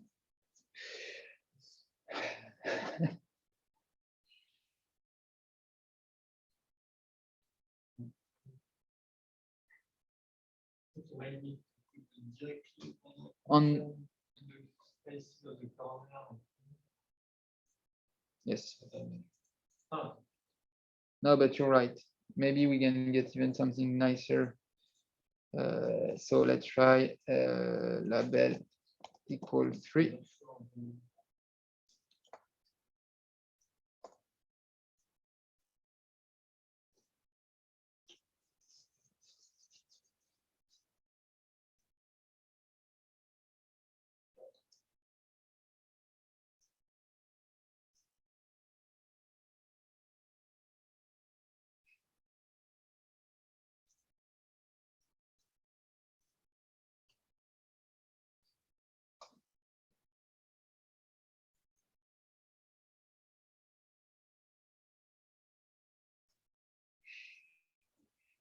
Okay, I think it's okay. I think we are getting somewhere.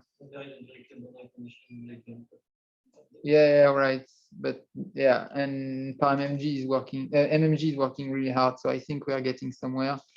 Tac, tac, tac.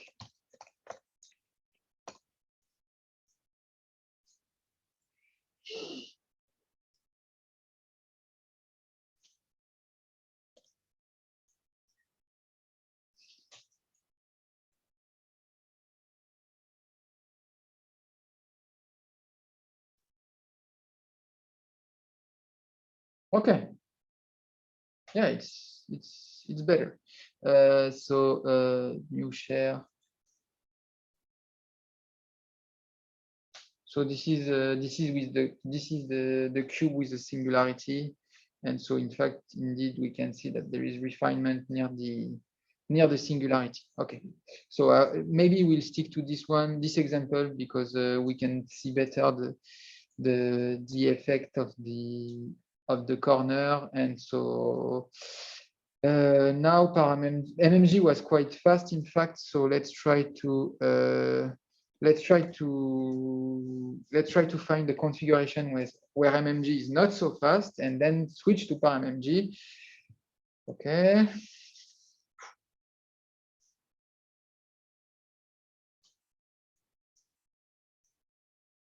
Okay.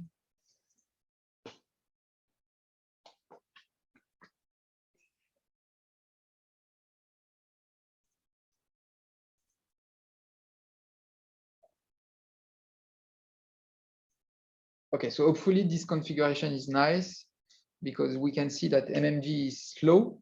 So if the mesh is nice, it would be a good example to use ParamMG on. Okay.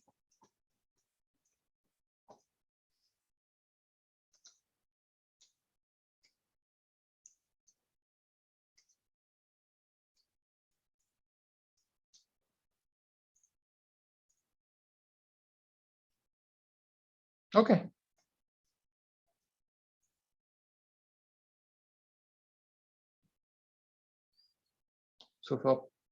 So again, this is the cube with the singularity.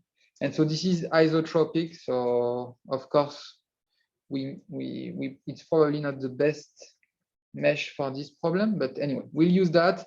And now we'll switch to parmg. So tac, load mmg, switch to load parmg, and then mmg3d, we will instead call parmg.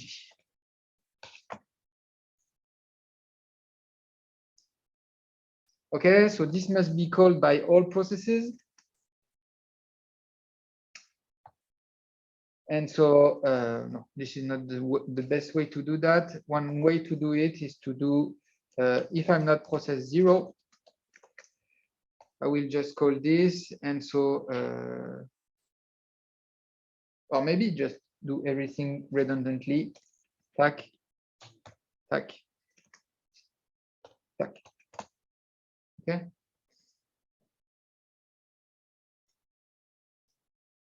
Don't you remove the broadcast?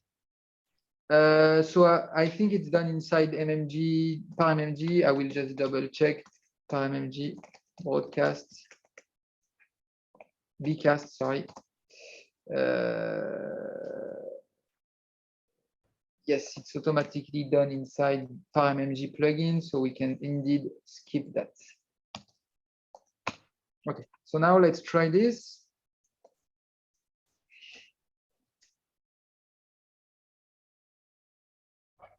Okay, load parmg. Parmg does not exist.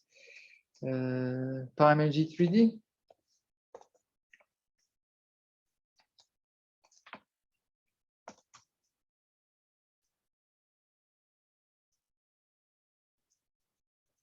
Okay, so it's parmg 3D.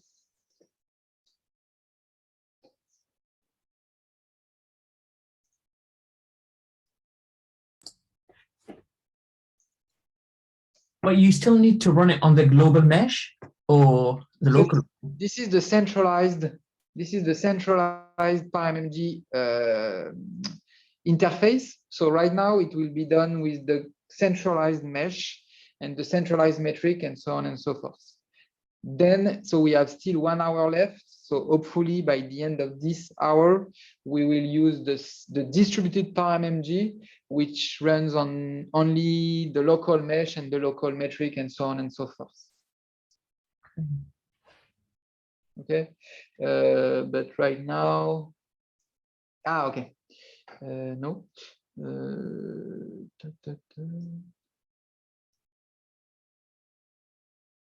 Okay. So let me just tac if MPI rank equals 0, medit, and here I will use something like verbosity equal 3. Okay, and I will relaunch my script because so apparently by default we let mmg be verbose, but we shut down parmg. What is verbosity? Verbose, not verbosity, verbose. And so we didn't see anything from parmg, but now I've increased the verbosity, so hopefully we should see some messages from parmg. Okay, so indeed we can see that we are using parmg centralized, which means that we need to supply as input the global mesh and the global metric. Yeah, we are going step by step. So first switching from mmg to parmg centralized, and then we will switch from parmg centralized to parmg distributed.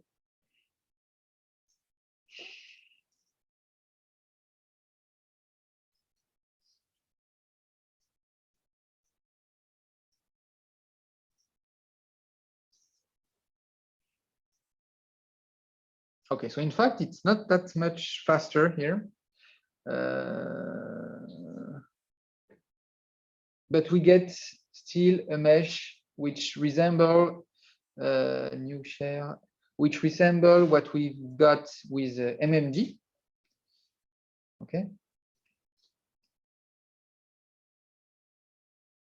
And so hopefully, if we increase the number of processes, we get better results with ParMMG. Unfortunately, on my Mac, I only have 4 cores, so I cannot go really higher when it comes to parallelism.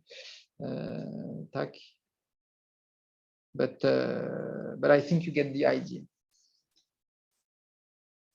Okay, so I will just make sure that the next iterate is working as well. And I will open the results with ParaView then to see that whether we've got the correct solution or not. Okay, so the mesh has 79,000 T-thread runs. So it will probably be a little bit slow, but that's okay.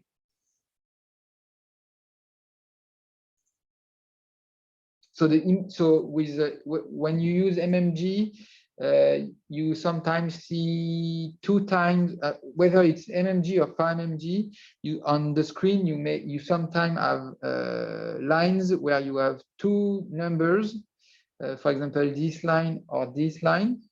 And so the first number is the number of T-thread run, and the second number is the number of nodes. Okay, so we can see that we've refined the mesh from a mesh starting with 8,000 T-thread runs to a mesh that has roughly 80,000 T-thread runs.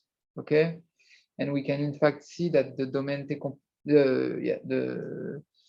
the generating the new domain decomposition and so on is actually quite costly. And it's still, oh, actually, no, in fact, I forgot to shut down medit, and so it was hanging. Okay, so there was a small deadlock. Now it should continue the execution, hopefully. And yes, okay, so it's doing the domain decomposition. And so now we should hopefully solve the problem with hyper.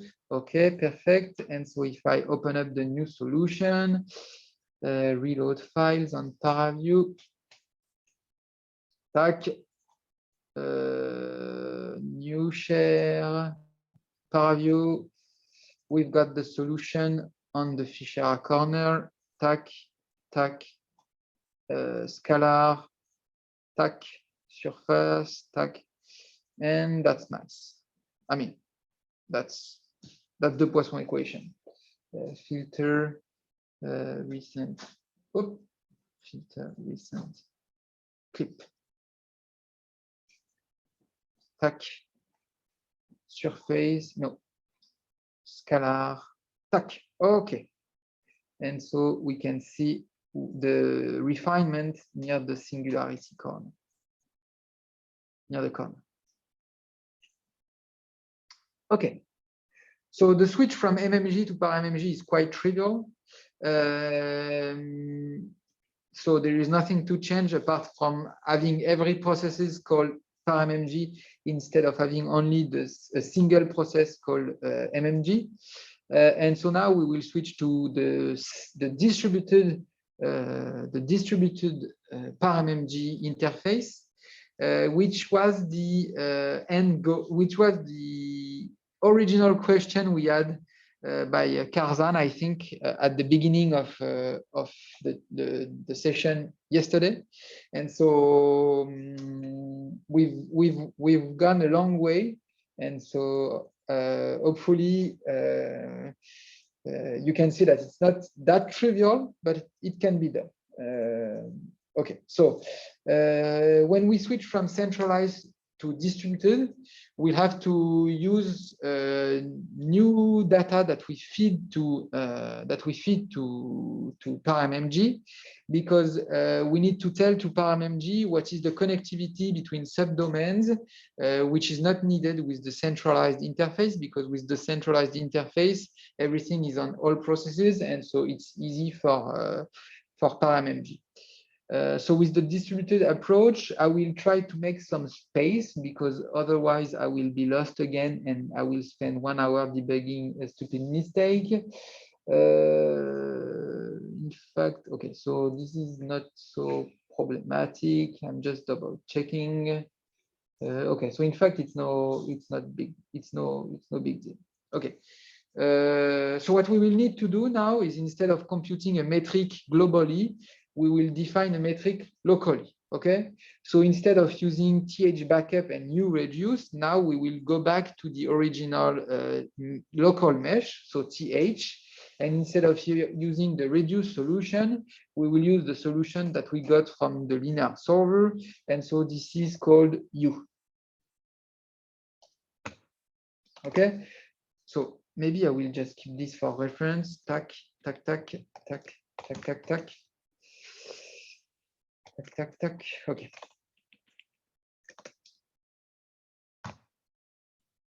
Okay. So now I go back to this th and U. Okay. So that's one thing, generating a local metric. Okay. So now parmmg will not be called on the global mesh, but only on the local mesh, and it will be done in a distributed fashion.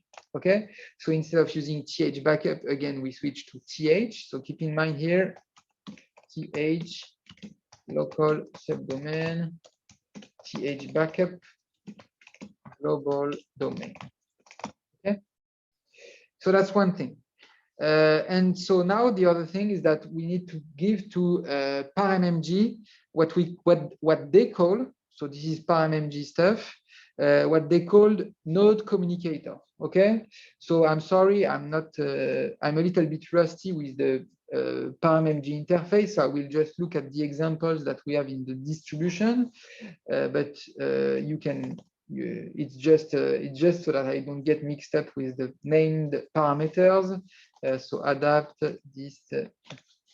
Okay, so it's called node communicators. Okay.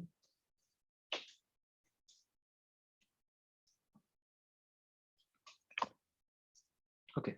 So node communicators are the interface between subdomains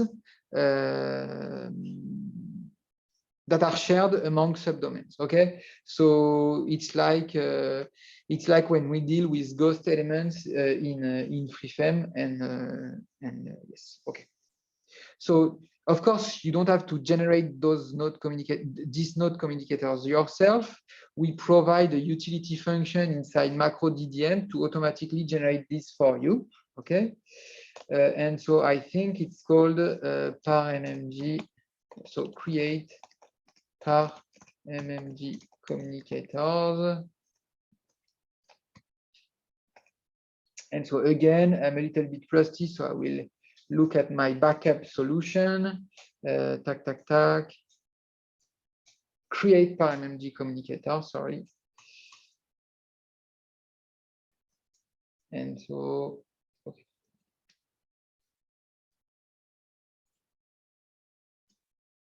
Okay. So what does create parmmg communicator does is the following. So as input, you need to supply the local mesh.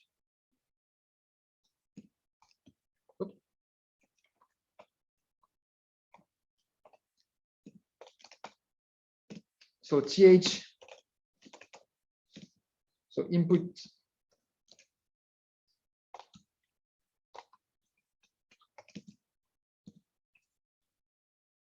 th, which is the local mesh, local subdomain.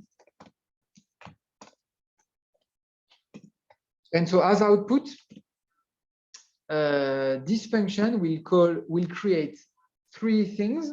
So th parmmg, which will be the local subdomain without overlap, because parmmg handles subdomain without overlap. So without ghost elements. Okay. It will generate new to old, which is the relationship between th and th parmmg.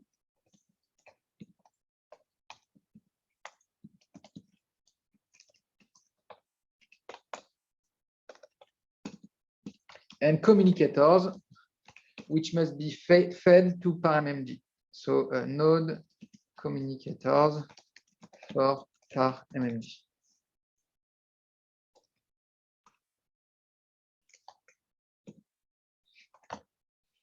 Okay. Okay. So what we've done thus far must be slightly adapted in the sense that when we are using MMG and centralized PARMMG, everything was done on the global mesh in a redundant fashion. And now we need to do everything on a subdomain. And furthermore, PARMMG does not handle overlapping mesh. So once we've computed the metric on the local subdomain, we need to restrict that to the local subdomain without overlap. Okay, but hopefully you are now expert of the new to old parameter. And so once again, we will do exactly as we've done thus far. That is, use the restrict keyword to restrict the metric computed on the TH to the metric that is valid only on TH PARMMG. Okay, so I will put that before here. And now we can do exactly as before. That is, we define FA space VH PARMMG. Oops, sorry. TH PARMMG P1. So what is my PK? Did I use P2 or? Okay, so it's P1. So it's good. So I can do restrict. Okay, so int restriction par MMG. So restrict, tu m'as dit source et destination. Target, source. Donc la source, là, c'est... Hein, t'es sûr? C'est petit puis grand. Petit puis grand. Le deuxième, c'est la source.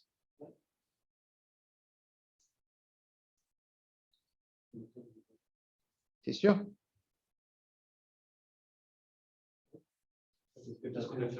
Ok. Alors, du coup, là, c'est... Je suis fatigué, putain.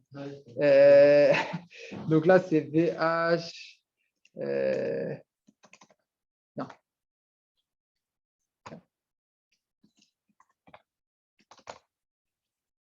Ok. Tac. And so we can do, we can then do real int met, yes, met par MMG of size VH par MMG dot end of. And then we do met par MMG equal met restriction par MMG. Okay, so first, let's make sure that everything is running properly here. Tac, tac, tac, tac. At least up to this point. Tac.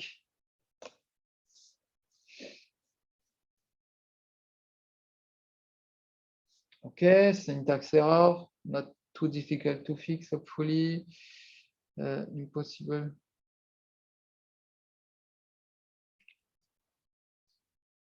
Une braquette. 97.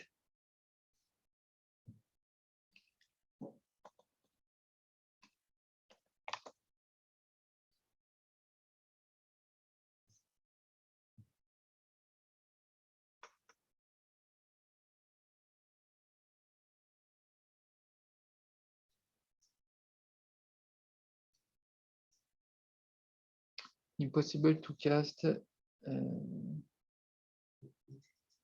Yes, une braquette. Il y en avait avant, non?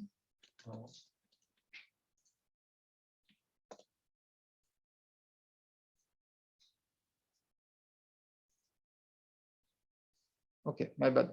The identifier, okay, of course. I need to define this as well. Mesh 3 th par MMG.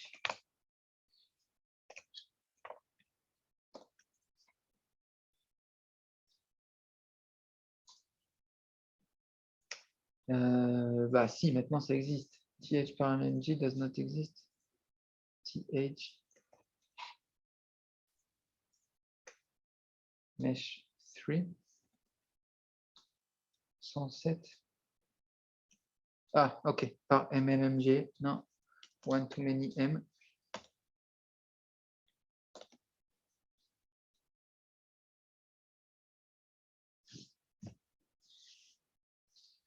Okay, let's just make sure. Okay, and so now I got. Oh, of course. Oh là là, putain, c'est dur.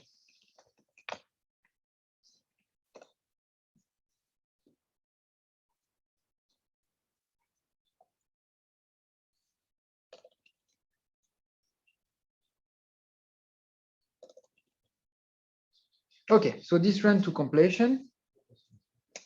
And so now we can actually call parmmg distributed.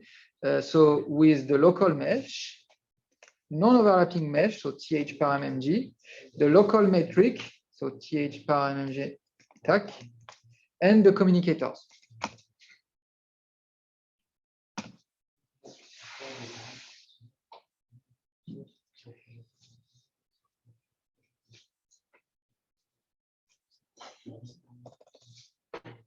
Okay, so we can see that now we are calling the parmmg distributed interface.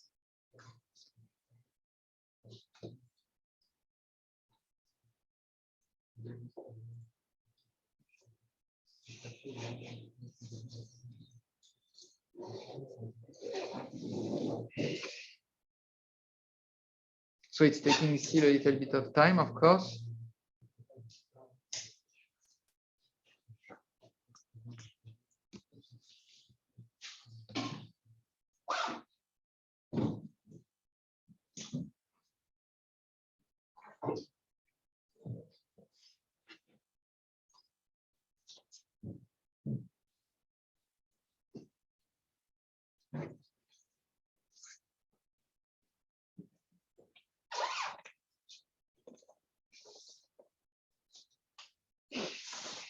It's slow.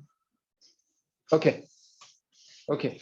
So I'm not sure why, but it seems that the parallel MMG, the distributed parmmg generates a mesh that has more T-trade runs than the centralized one. So let's check. I have too many lines of scripts here. Maybe I can go back. No, okay. So I think this is something worth reporting to the parmmg people. I'm not sure this is intentional, but I think if my memory serves me well, with centralized parmmg, we had about 76,000 T-trade runs, whereas with the distributed parmmg, we have 106. So that's a quite a large increase in the number of T-trade runs, and this may be not really wanted in some cases. But anyway, this is not really our fault or our problem or whatever. Okay. So now we have generated th adapt. So actually, we will check what's the solution like. What's the result? What's the resulting mesh? And you have to keep in mind that this time th adapt will be local to each process. Okay, so it's a purely distributed approach in which as output you only get your local domain. Okay, so we will try again, and maybe I will increase the h mean because it's taking a little bit too much time, I think. At least in my opinion. Okay.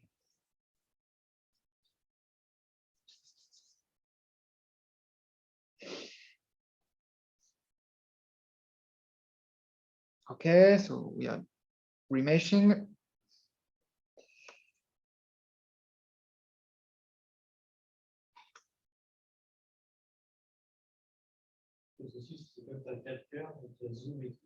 Ouais, c'est sûr que là, mon ordi est en train de donner sa vie. Hein. Bref.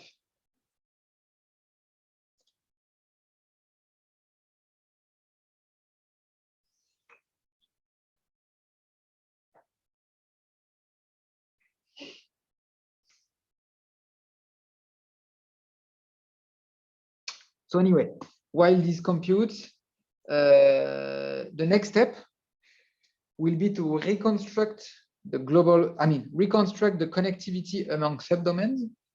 And so there is a keyword which is called reconstruct.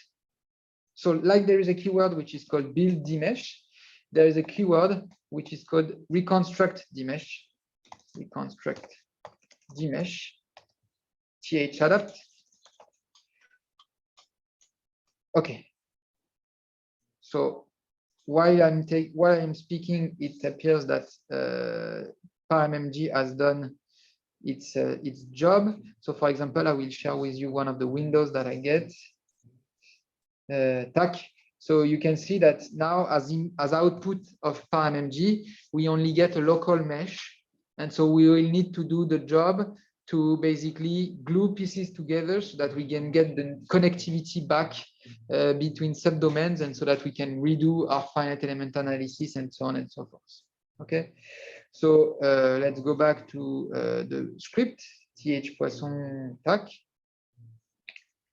Okay, so we can call reconstruct demesh, sorry. And so I need to look at what I did because I'm not sure of the proper order. Tac, tac, tac. Okay, so once we do this, oh, sorry, just one sec. Reconstruct.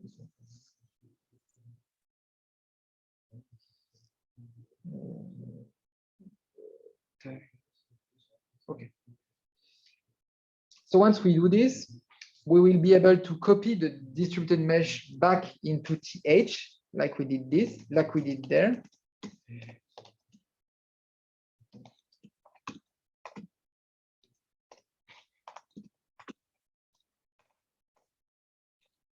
Parallel.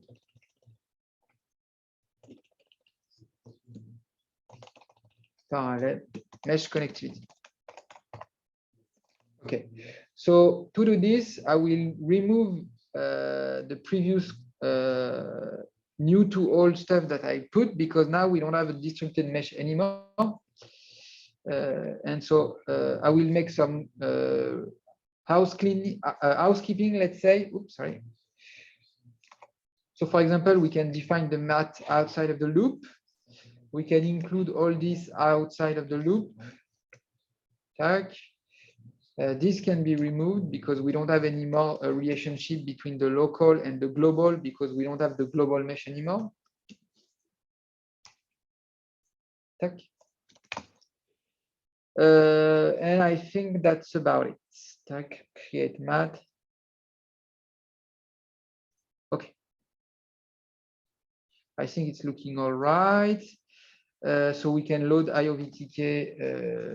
We can, in fact, it's not mandatory to load IOVTK since we have already loaded PETSI. So I will just remove that. Save VTK. Okay. And so now we are doing everything in a distributed approach. So there is no such thing as saving VTK with the MPI com self. So I can comment this out. I can comment this out. Basically, I will comment everything where we go from local to global and so on and so forth. Okay. Append equal true.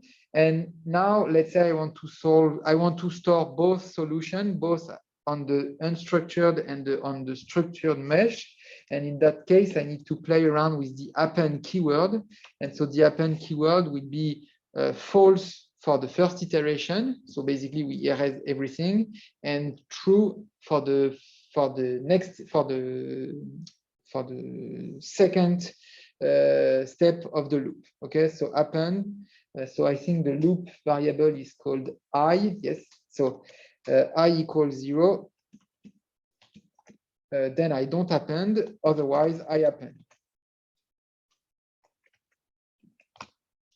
Okay. So I don't need this. This is just slowing everything down. Okay. And I think it's looking quite all right. Oh, sorry, this is too much. Tac. Tac, okay. And so this I don't need. And to copy the parallel mesh connectivity, we can call copy dmesh from th-adapt to th.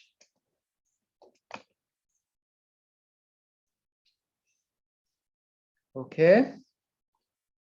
And likewise, we need to define a new finite element space and a new distributed finite element space. And distributed finite element spaces are nothing else than mat in Petit lingo. And so you can call, for example, A adapt or adapt to simplement create mat th adapt P1. And then you can overwrite your initial mat with the adapted mat.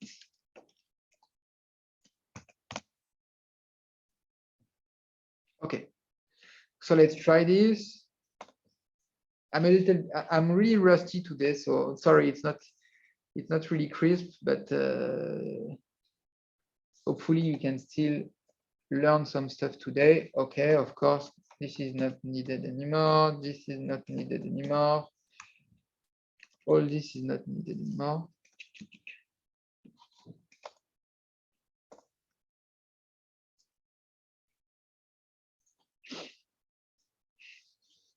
Okay, so it's running.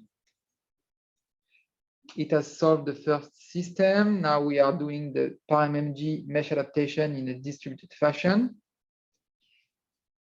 So until then, it was already validated. So the big question is, did the stuff I wrote after is correct or not? Let me check again while this runs. Th adapt, PARMMG, reconstruct dmesh. Okay, copy dmesh. So, okay. Okay, I think it's looking all right to me, but of course, today I'm writing a lot of stupid stuff, so we'll see. Okay, so PARMMG is a little bit slow, but that's all right.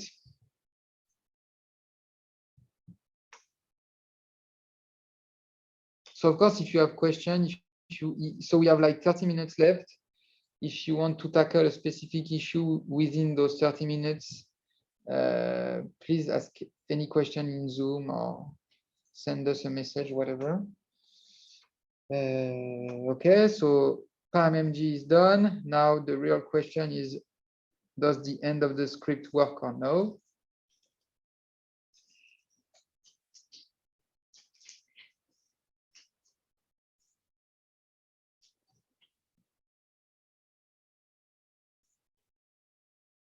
It's working at least.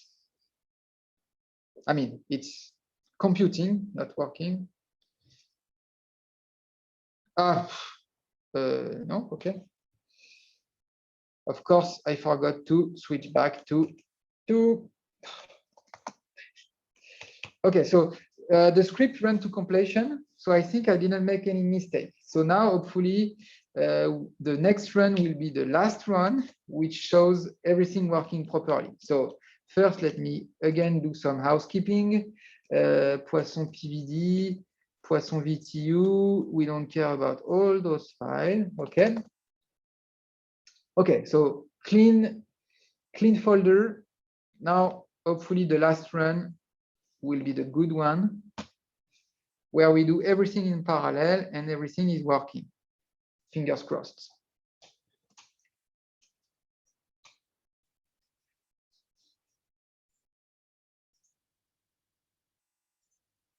Okay, so again, sorry, it will take a little bit of time, but okay. So what can we do meanwhile?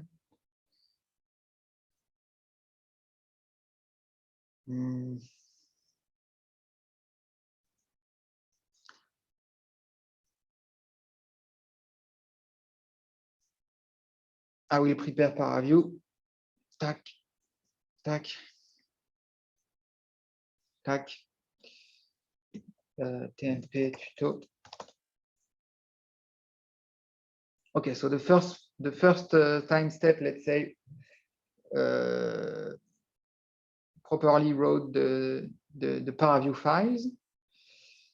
I'm not sure why there are two save BTK. Oh, okay, there is the solution, then there is the residual. Okay, So in fact, here we should have four time steps. First on the non-adapted mesh, and then on the adapted mesh, and for both meshes, the solution and then the residual.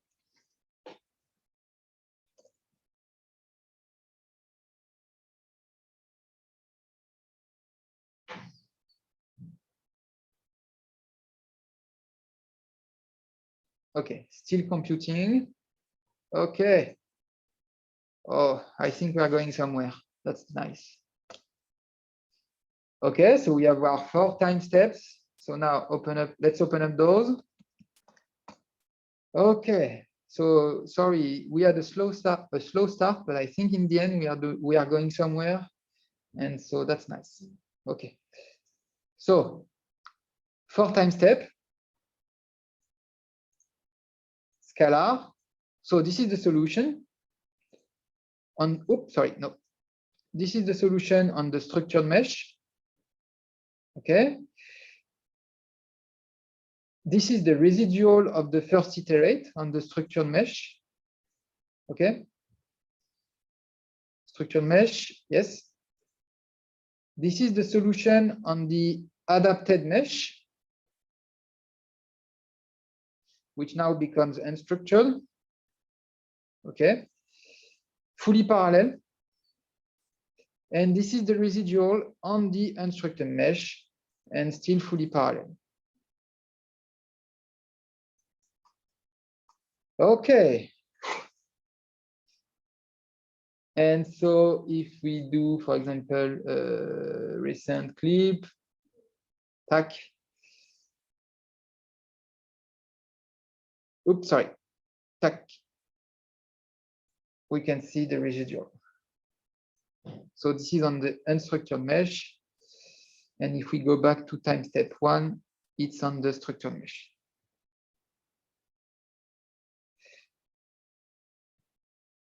Okay. And so ParamMG is adapting yet again the mesh. And I think now the job will be done, except that we are doing again the reconstruct the mesh, copy the mesh, and so on and so forth. So maybe, okay, let's be a little bit crazy and let's try this. Okay, I will just tag. I will go back. And I want to try something a little bit crazy, which is instead of doing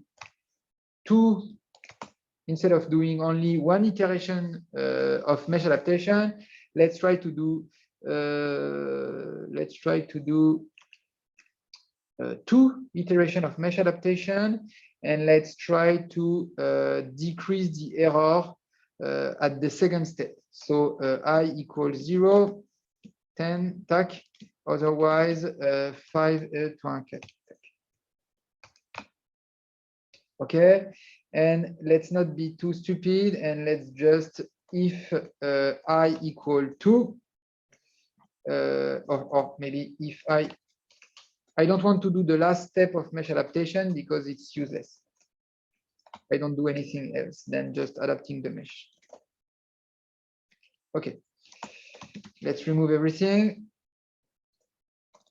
And let's just run this.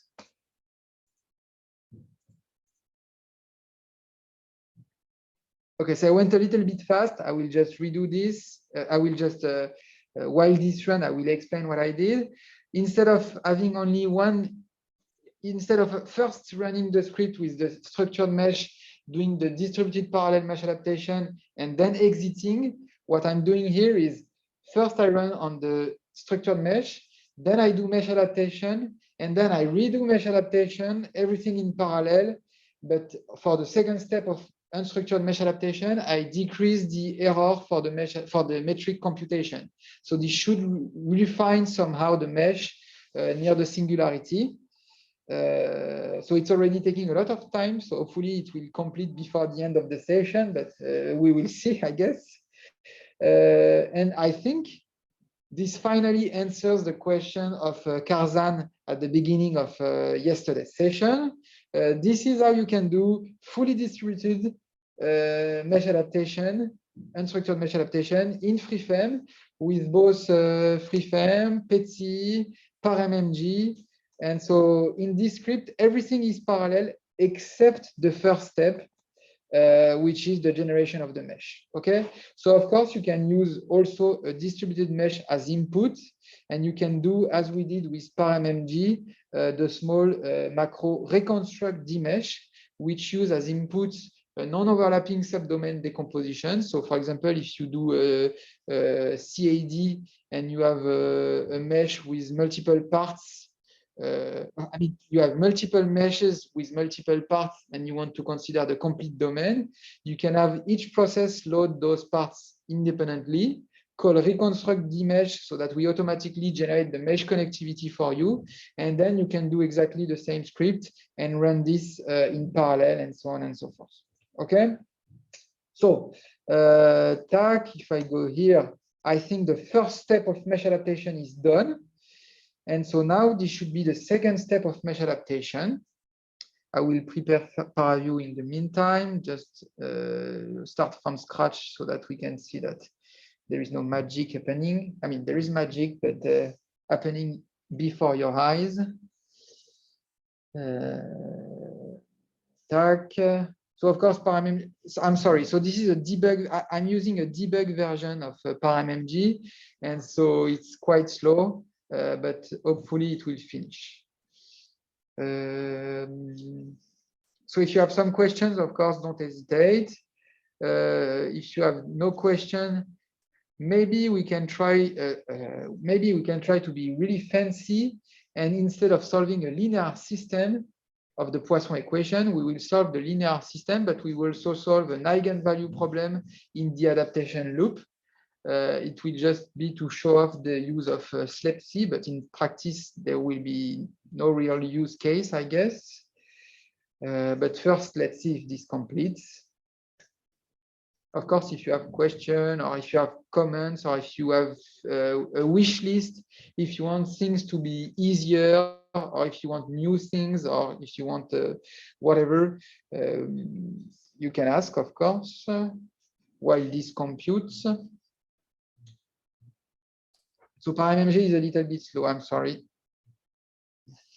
Pierre, I have a question regarding the neighboring subdomains. So if you want to get data from a neighbor subdomain, is there a way to renumber, like, to know which degrees of freedom are connected with a neighboring subdomain? Okay, so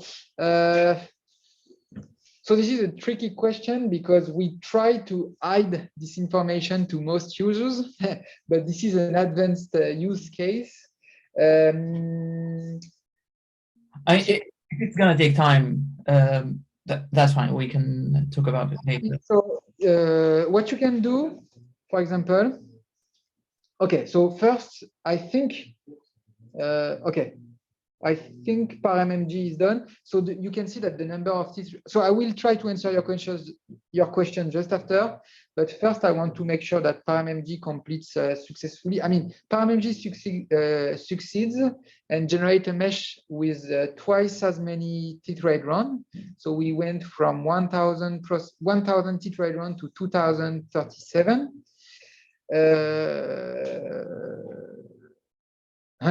200,000, sorry, I'm so tired. And so now we give the end back to Hyper, which will try to solve the linear system. So I just want to make sure this runs okay, and then I will try to answer you. Okay, so Hyper, you can see it's really efficient. Solve the linear system, no problem. And so now we should have everything being written to disk.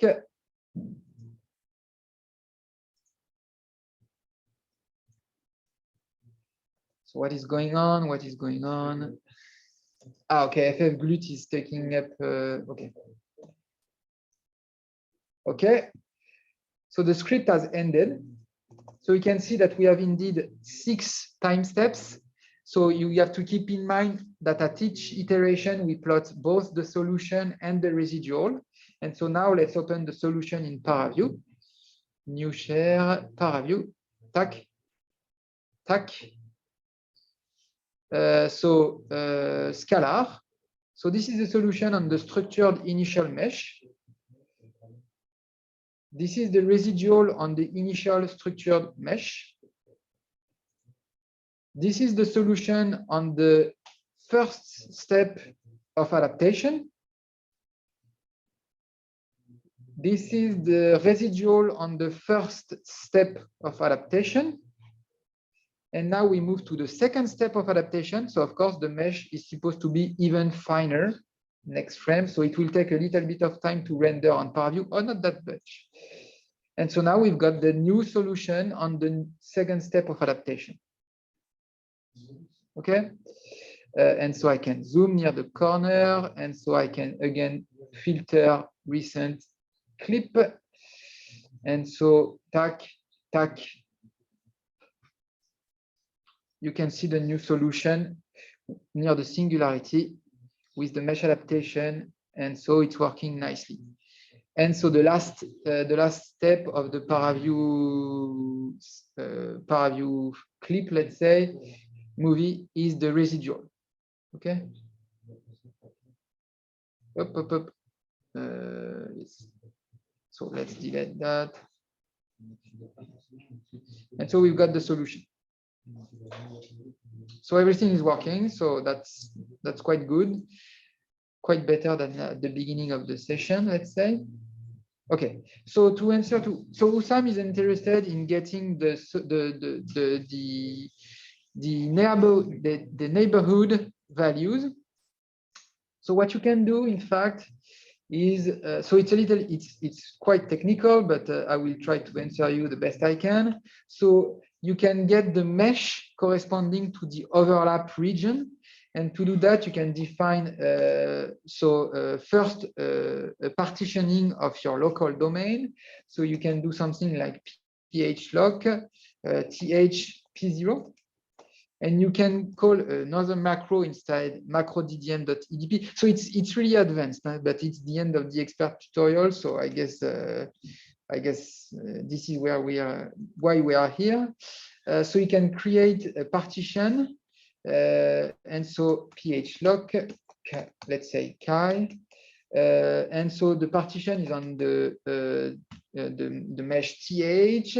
Then you have the name of your partition, and then you use the finite element space you want to use. Okay, and so then if I plot chi, for example, chi weight equal to 1, tac. It's in 3D, so FFBut is just useless in 3D, I guess. Yeah. So let's do medit, but medit is useless with p0. So medit chi th chi tac. Okay, so just to show you what you get. Oops, yes.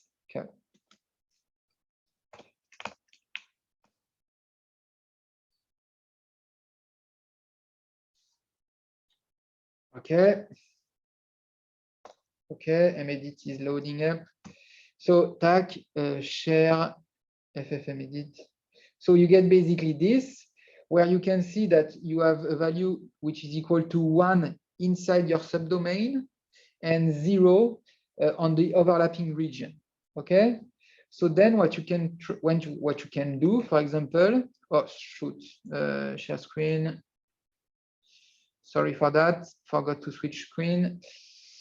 What you can do is, for example, mesh th overlap, where you trunk, for example, your th, where apps chi is lower than, apps chi is lower than 1, or 1.0 minus -2. Okay, and so what will this do? What this will do is generate just the mesh corresponding to the thin layer of overlapping elements. So let's try this. Tac.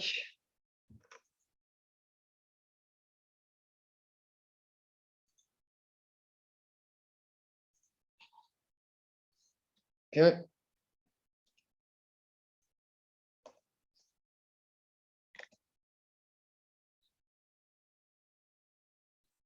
So new share, there you go. Okay. And so there you can get on this mesh, you can exchange value between neighbors.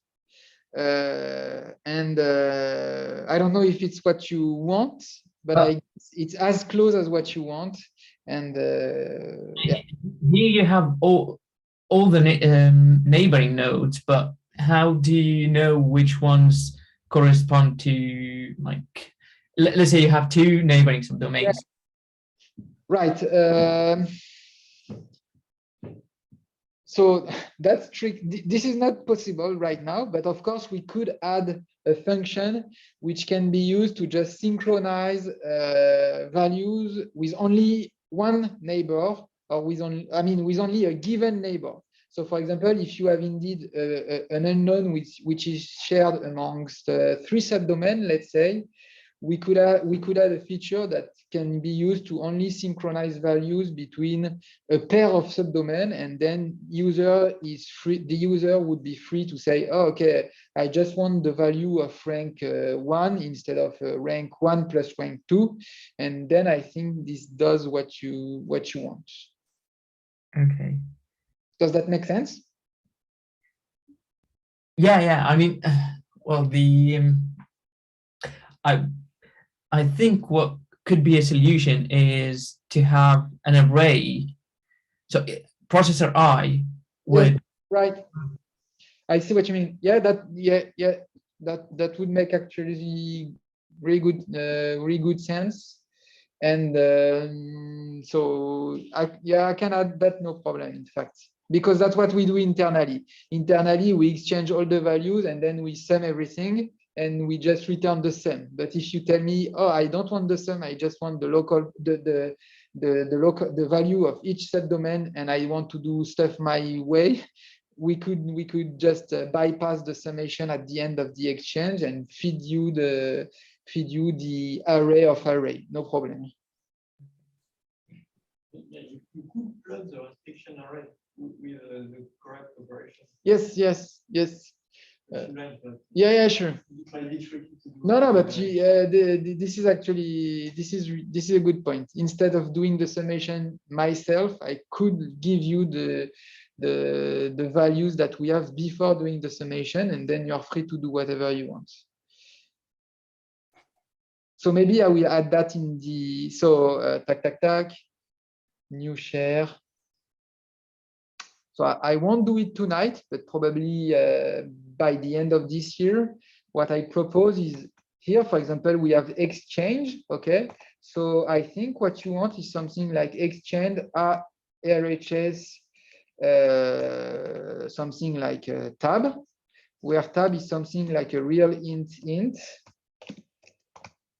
And so inside tab, you have the value for, so the first index will be the neighbor index, and the second index will be just the values of the RHS from the neighboring subdomain. And I think it does exactly what you want. So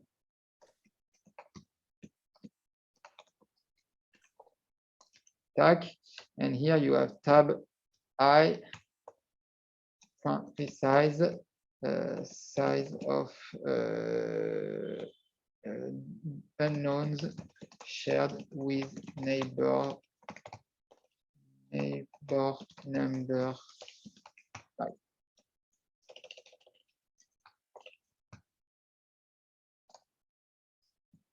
Yeah, great. Okay, 2 minutes. So maybe I will just do a quick recap. So it took us 2 days to go from something sequential to something fully parallel for doing the mesh adaptation. So yeah, it took a little bit of time, but that's how it is. Hopefully, I've answered to your initial question, Karzan, that you asked at the beginning of the first session. When it comes to FreeFM and most importantly parallel FreeFM, please don't hesitate to ask us questions, whether it's on GitHub or on the community forum. You can make pull requests, you can create issues, no problem. We'll be happy to review your code or give you a feedback and so on and so forth. I will try to put those slides online. I need to synchronize with Frederic, but that shouldn't be too much of a problem. And hopefully you've learned some stuff with respect to parallel FreeFM and with respect to the application of FreeFM, thanks to the nice talks we had this morning. And let's hope that we'll meet again next year. And maybe this time we'll be all in the same room, but other than that, it will be again with Zoom. I guess it's working all right. And so it's still 6 p.m. So thank you all, and see you later via community.freefm.org or github.org/freefm/freefm sources. Thanks. I will stick around like 2 minutes or 5 minutes if you have questions. And so if you're shy and just want everyone to leave but me, you can stick around. Yes? Just a question about SNESSolve, because I don't know exactly how it works, but I think it's for the Newton method, but you don't want to write the Newton method yourself. Yes. You can use SNESSolve. Yes. So SNESSolve, so there is a question in the room about SNESSolve for those of you who are still around on Zoom. So what is SNESSolve? So indeed, SNESSolve is the way for PETSI to solve nonlinear systems. So you have all the solvers from PETSI or SLEPSI and with solve. So you have KSP solve, which is for linear system. You have SNESSolve, which is for nonlinear system. You have TES solve, which is for time stepper solve. You have Tau solve, which is for toolkit for advanced optimization solve. And you have EPS solve for eigenvalue problem solve. You have NAP solve for nonlinear eigenvalue problem solve. You have SVD solve for singular value decomposition solve, so on and so forth. So KSP solve is the simplest because you just solve a linear system. SNESSolve, it's a nonlinear solver. And so as with most nonlinear solver, you supply 2 functions, one which is for evaluating the Jacobian and one which is for evaluating the residual. Okay, and that's all you need for a Newton method or for quasi-Newton methods, for nonlinear conjugate gradient method, so on and so forth. And so you just use a function, so func in FreeFM, which is used to update those two things, so the Jacobian and the residual. And then PETSI will automatically implement it's already implemented in PETSI, all the Newton method. And so it's really advanced. So you can use, for example, adaptive time steps for the Newton arc lengths and so on and so forth. And you can add constraints, you can add bounds on your value, on your values. And so yes, I always, even if you use it in sequential, I always advise people to use SNESSolve because you don't have to re-implement the wheel, you don't have to re-implement the Newton method, and it's robust in the sense that you can adapt everything. You can adapt a lot of things, whereas if you implement the Newton method yourself, well, if you don't want to, if you have to re-implement everything that is already in PETSI, it will take you ages. So the same goes with TS solve, for example. If you want to do a backward Euler, it's really simple. But if you want to use a higher order scheme like implicit Runge-Kutta and so on and so forth, everything is already in TS solve, whereas it's costly to re-implement this by hand, let's say. You're welcome. Ah, il fait du poisson. Oui, 3D. avec adaptation de maillage en parallèle. Yes. When we do mesh adaptation with MMG and adaptation, all the level is changed. No, it's not supposed to. Can you see MMG or MMG3D? MMG? So, okay. After you can compute your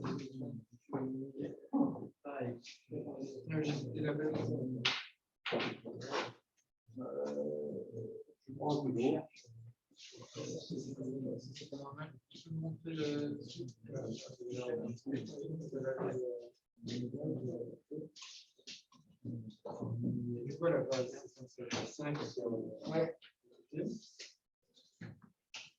Et là, comment si je sais que le fond, ça doit faire 5 ans. Ça doit faire ça. Il y a encore beaucoup de...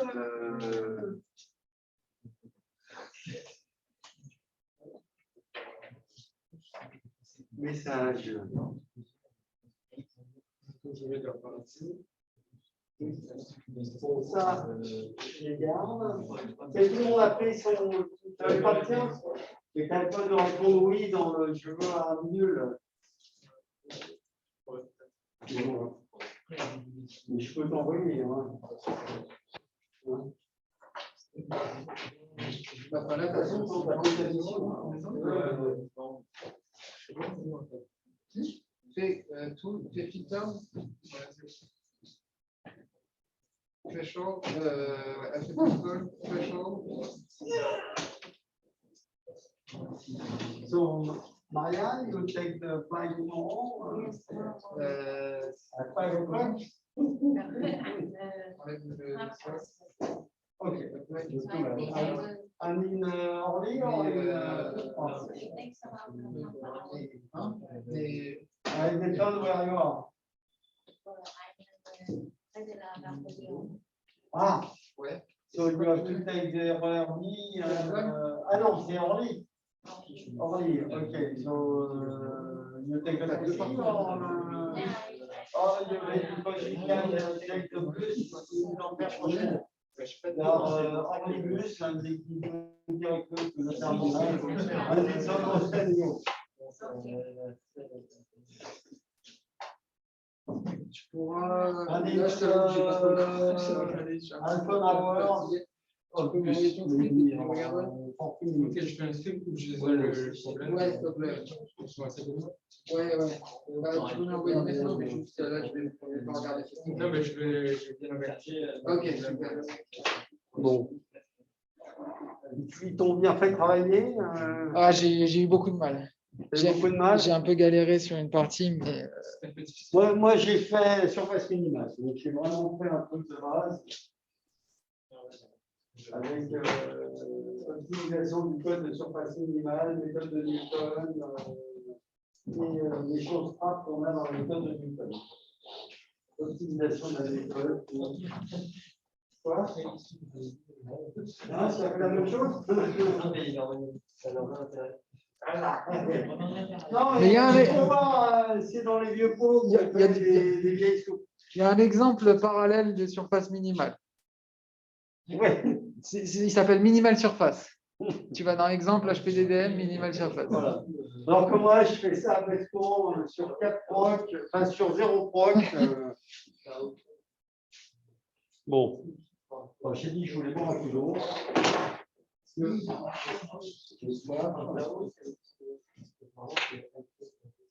Thank you, everyone. I will now stop sharing. I will stop this, and I will stop recording.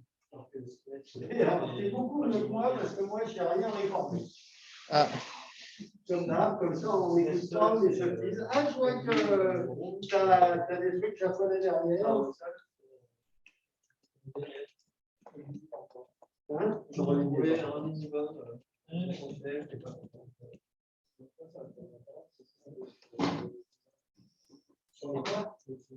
Ah oui.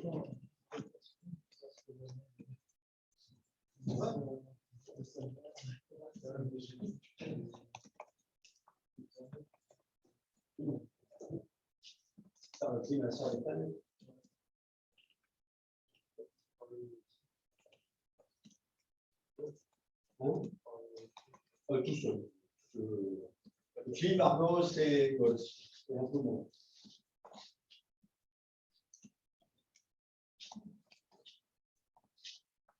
Bien. Ça vous a plu? Merci.